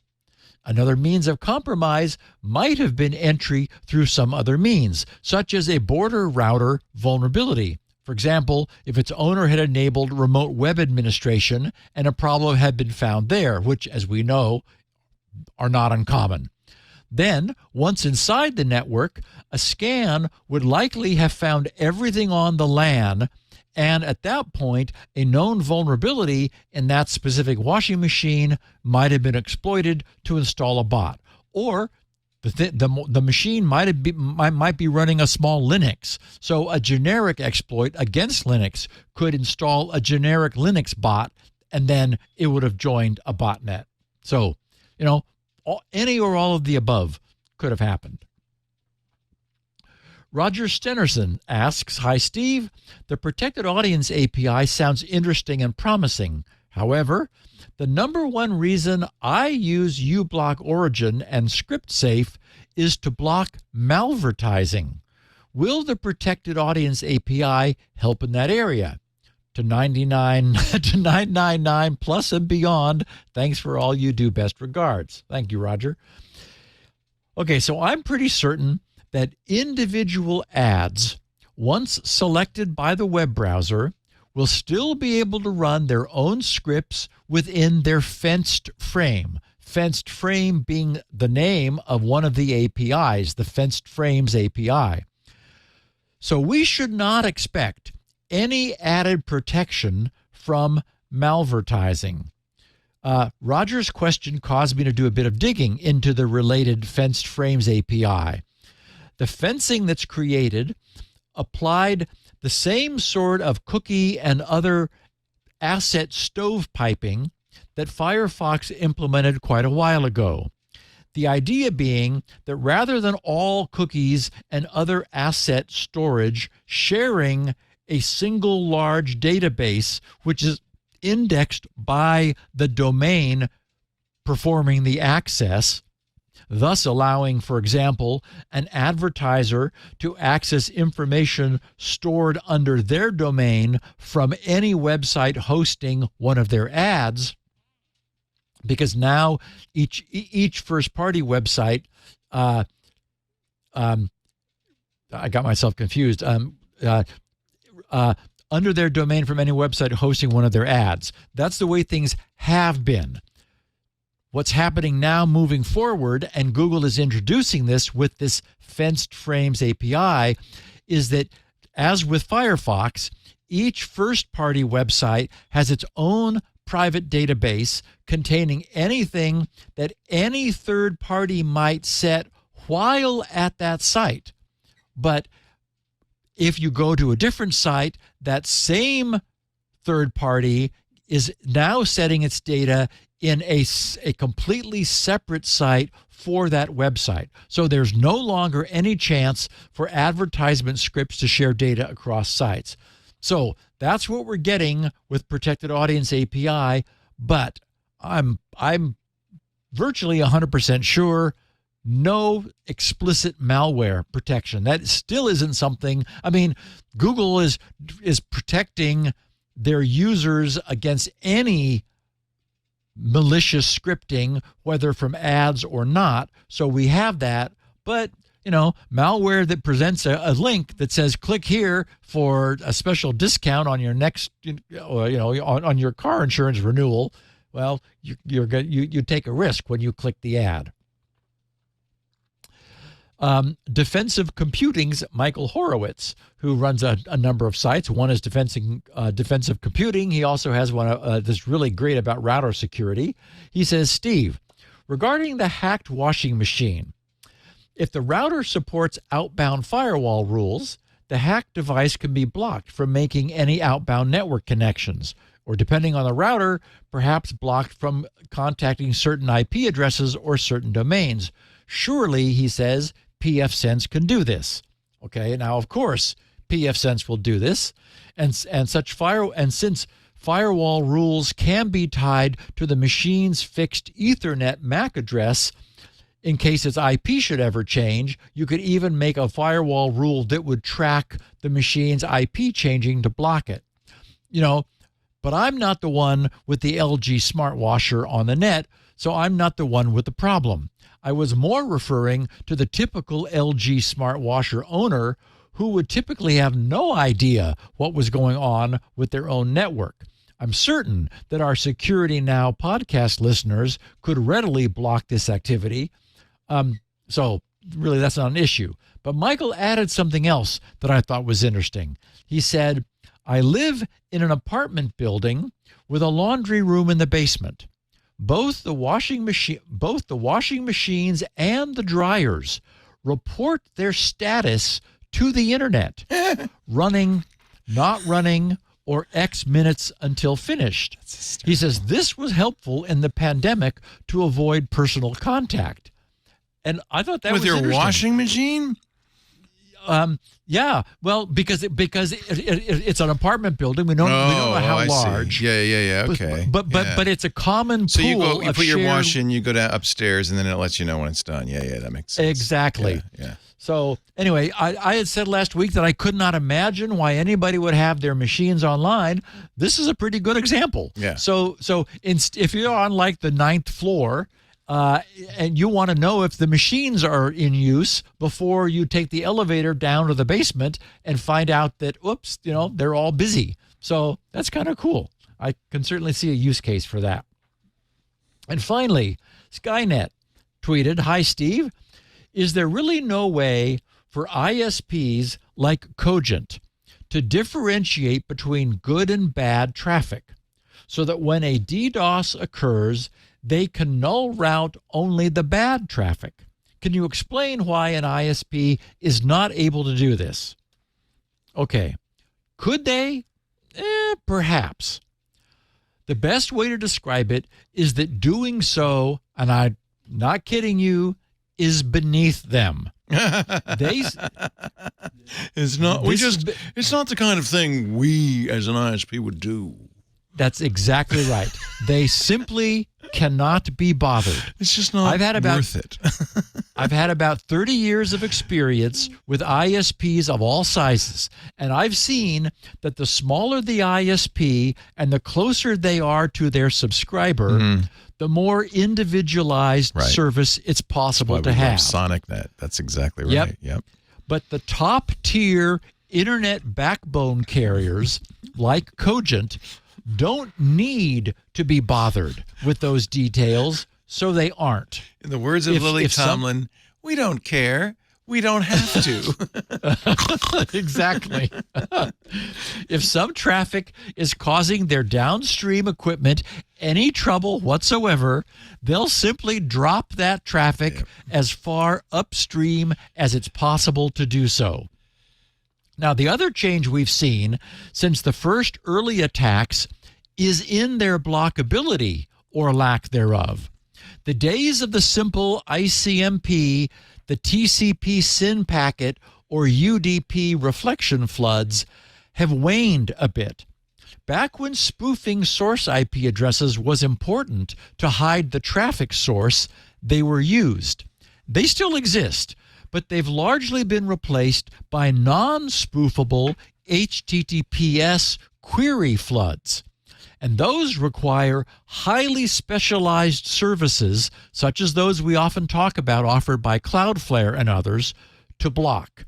So these attacks can no longer be selectively blocked by simple firewall rules. So, yeah, some ISPs like Cloudflare can, lots behind, who are just, if you're just getting generic traffic from the internet, you're going to get flooded and your ISP is going to say, "Oh, sorry," and pull the plug on you until the flood stops. That's the way of the world these days. But you could get something like Cloudflare or Amazon CloudFront in front of your IP address and protect yourself from that. Yes. Yeah. Now, you're paying a price for the protection. Right. So, so you're getting connectivity and you're getting protection both. Yeah. So I think Cloudflare has a free tier. I don't know if it would work for what you want to do. They actually do have a free tier. You're right. Yeah. And I'm not sure. It's very good, I think. Yeah. How much? Yeah. Okay. And lastly, a note about SpinRite, since we appear to be, for the moment, on the cusp of SpinRite's imminent release. So I thought I'd update everyone very briefly. As I planned after last week's podcast, as I said I would, I finished the work on identifying and patching the known buggy AMI BIOS, which handled USB-connected drives. And after some verification and testing later in the week, I posted the next incremental release of SpinRite. Oh, boy. The overall reaction within SpinRite's testing community was jubilation since, I got so much, yay! Woo-hoo! Since SpinRite had now lifted what I had been feeling, and I expressed last week, as my previously heavy-handed 137 gigabyte clamp on any and all USB access. But it wasn't long before reports of new SpinRite crashing began to be seen. People were running SpinRite on their larger drives plugged into a USB port, and SpinRite's own attempt to execute an illegal opcode capture screen began popping up. In other words, something somewhere, a bug in the BIOS was causing the BIOS to execute an illegal opcode, and SpinRite, which traps those things, popped up a notification saying, whoops, something is not right here. And it brought everything to a halt. Well, it turned out that HP and Lenovo and other BIOSes on older machines were also being found, unfortunately by SpinRite's testers at this point, to be buggy. And they were altering main memory and causing application crashes. SpinRite's ability to patch the flaw that we found in those AMI BIOSes to allow them to then safely work past 137 gig was a fluke, which just happened to work. I couldn't believe it when Paul Farrer put some no-ops in the BIOS and suddenly it worked past 137 gig. Again, now I know why, because I completely reverse engineered that aspect of the AMI BIOS. I see what it was doing. I understood why it was a solid fix, as it turned out, and I added that code to SpinRite. SpinRite now patches the AMI BIOS, and then it works. But in general, altering something as significant as an access size limitation would not be expected to be simple. And it turns out that HP BIOSes are in ROM, so they're not even patchable. Anyway, I have a new plan, which I will be starting on tomorrow. I think it's going to work. So I'll have news of that next week. I think I know how to solve this problem, even though it has really turned out to be a sticky wicket. But so many people are so excited to have this ban lifted. I mean, I could just simply put the clamp back on, as it has been up until last week, and we'd be safe, but some of our listeners would be unhappy. So I think I figured out how to slice this thing just right, and everybody will have a win. And this is why when I code, I don't write it for any general purpose computing of any kind. Oh. There's too many things out there that can go wrong. God. I just don't want to deal with that. When Peter Norton had me up for lunch to Santa Monica and told me he wanted to buy SpinRite, he said, Steve, it's the most requested feature for the users of the Norton utilities. They all want it. So now I want to buy it from you. Obviously, I told him no, which was the best business decision I ever made. He said, and we were very high in a tower in Santa Monica. And so he looked to the south, because that's where I was located. And he said, when I first heard about SpinRite, he said, I thought I was going to look out there and see a big mushroom cloud, because you can't do safely what you were doing. He said, it can't work. But he said, somehow you did it. Yeah. You pulled it off. So, yeah, that was 35 years ago, and I'm still pulling it off. And it ain't easy, let me tell you. But, I think you probably appreciate being able to do it all by yourself rather than have a team of people and having to kind of get that code to work with this code and all of that. There's just too many problems. Actually, what I have the best of all worlds. It's me in my little hovel, my little cave, and hundreds of testers. Yeah. We have 800 people. See, that's I think it was 487 people downloaded the most recent release and then ran it. And oh my God, is that important? So it's just perfect, and we got great communication. It's ideal. And boy, I can't wait to get this done and started on SpinRite 7. Nice, because it won't have any of these problems, because it won't have any BIOS. Thank God we're getting rid of the BIOS.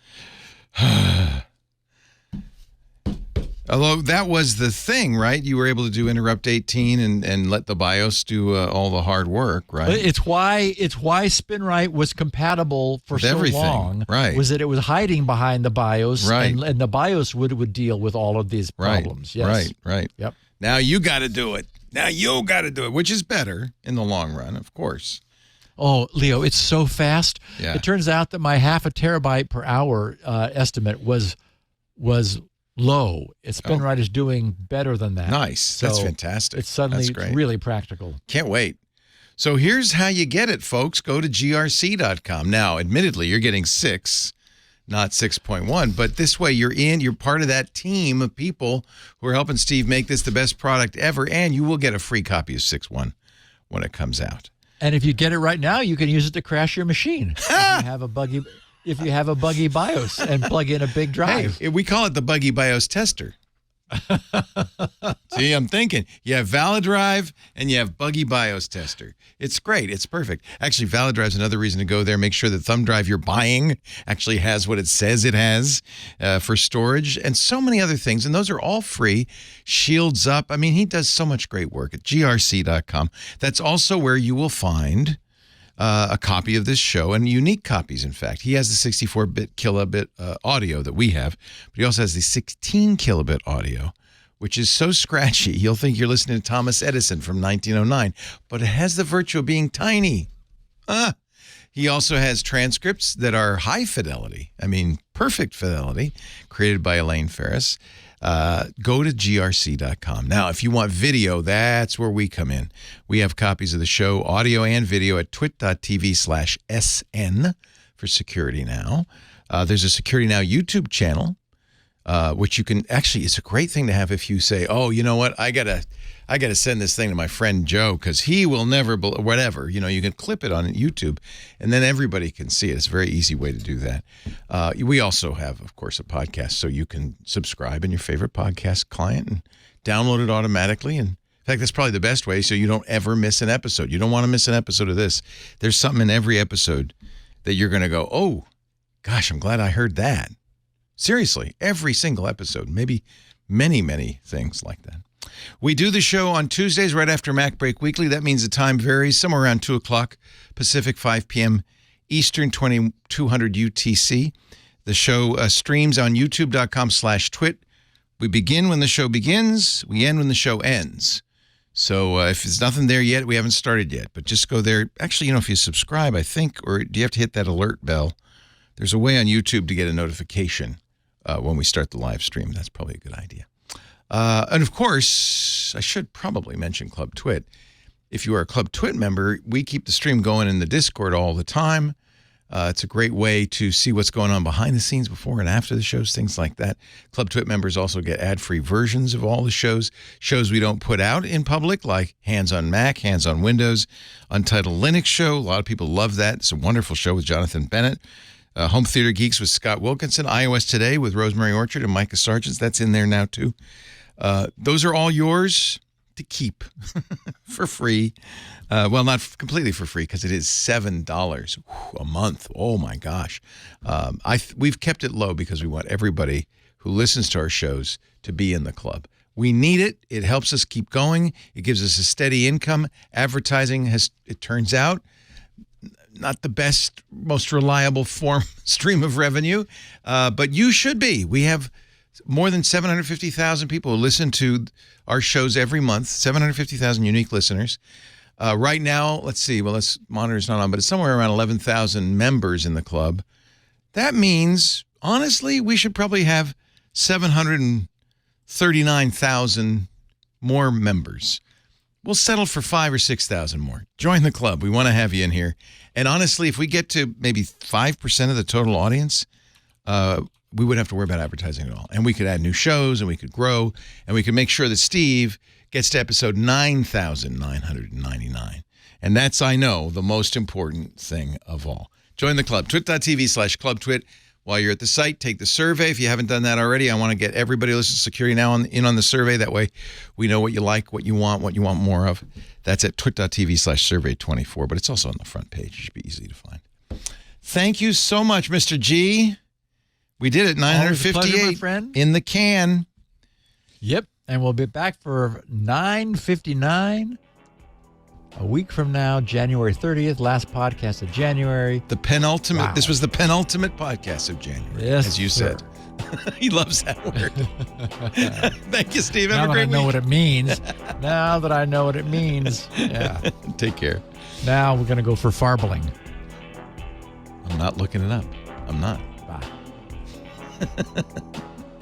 Hey, I'm Rod Pyle, editor-in-chief of Ad Astra Magazine, and each week I join with my co-host to bring you This Week in Space, the latest and greatest news from the final frontier. We talk to NASA chiefs, space scientists, engineers, educators, and artists, and sometimes we just shoot the breeze over what's hot and what's not in space, books, and TV. And we do it all for you, our fellow true believers. So whether you're an armchair adventurer or waiting for your turn to grab a slot in Elon's Mars rocket, join us on This Week in Space and be part of the greatest adventure of all time.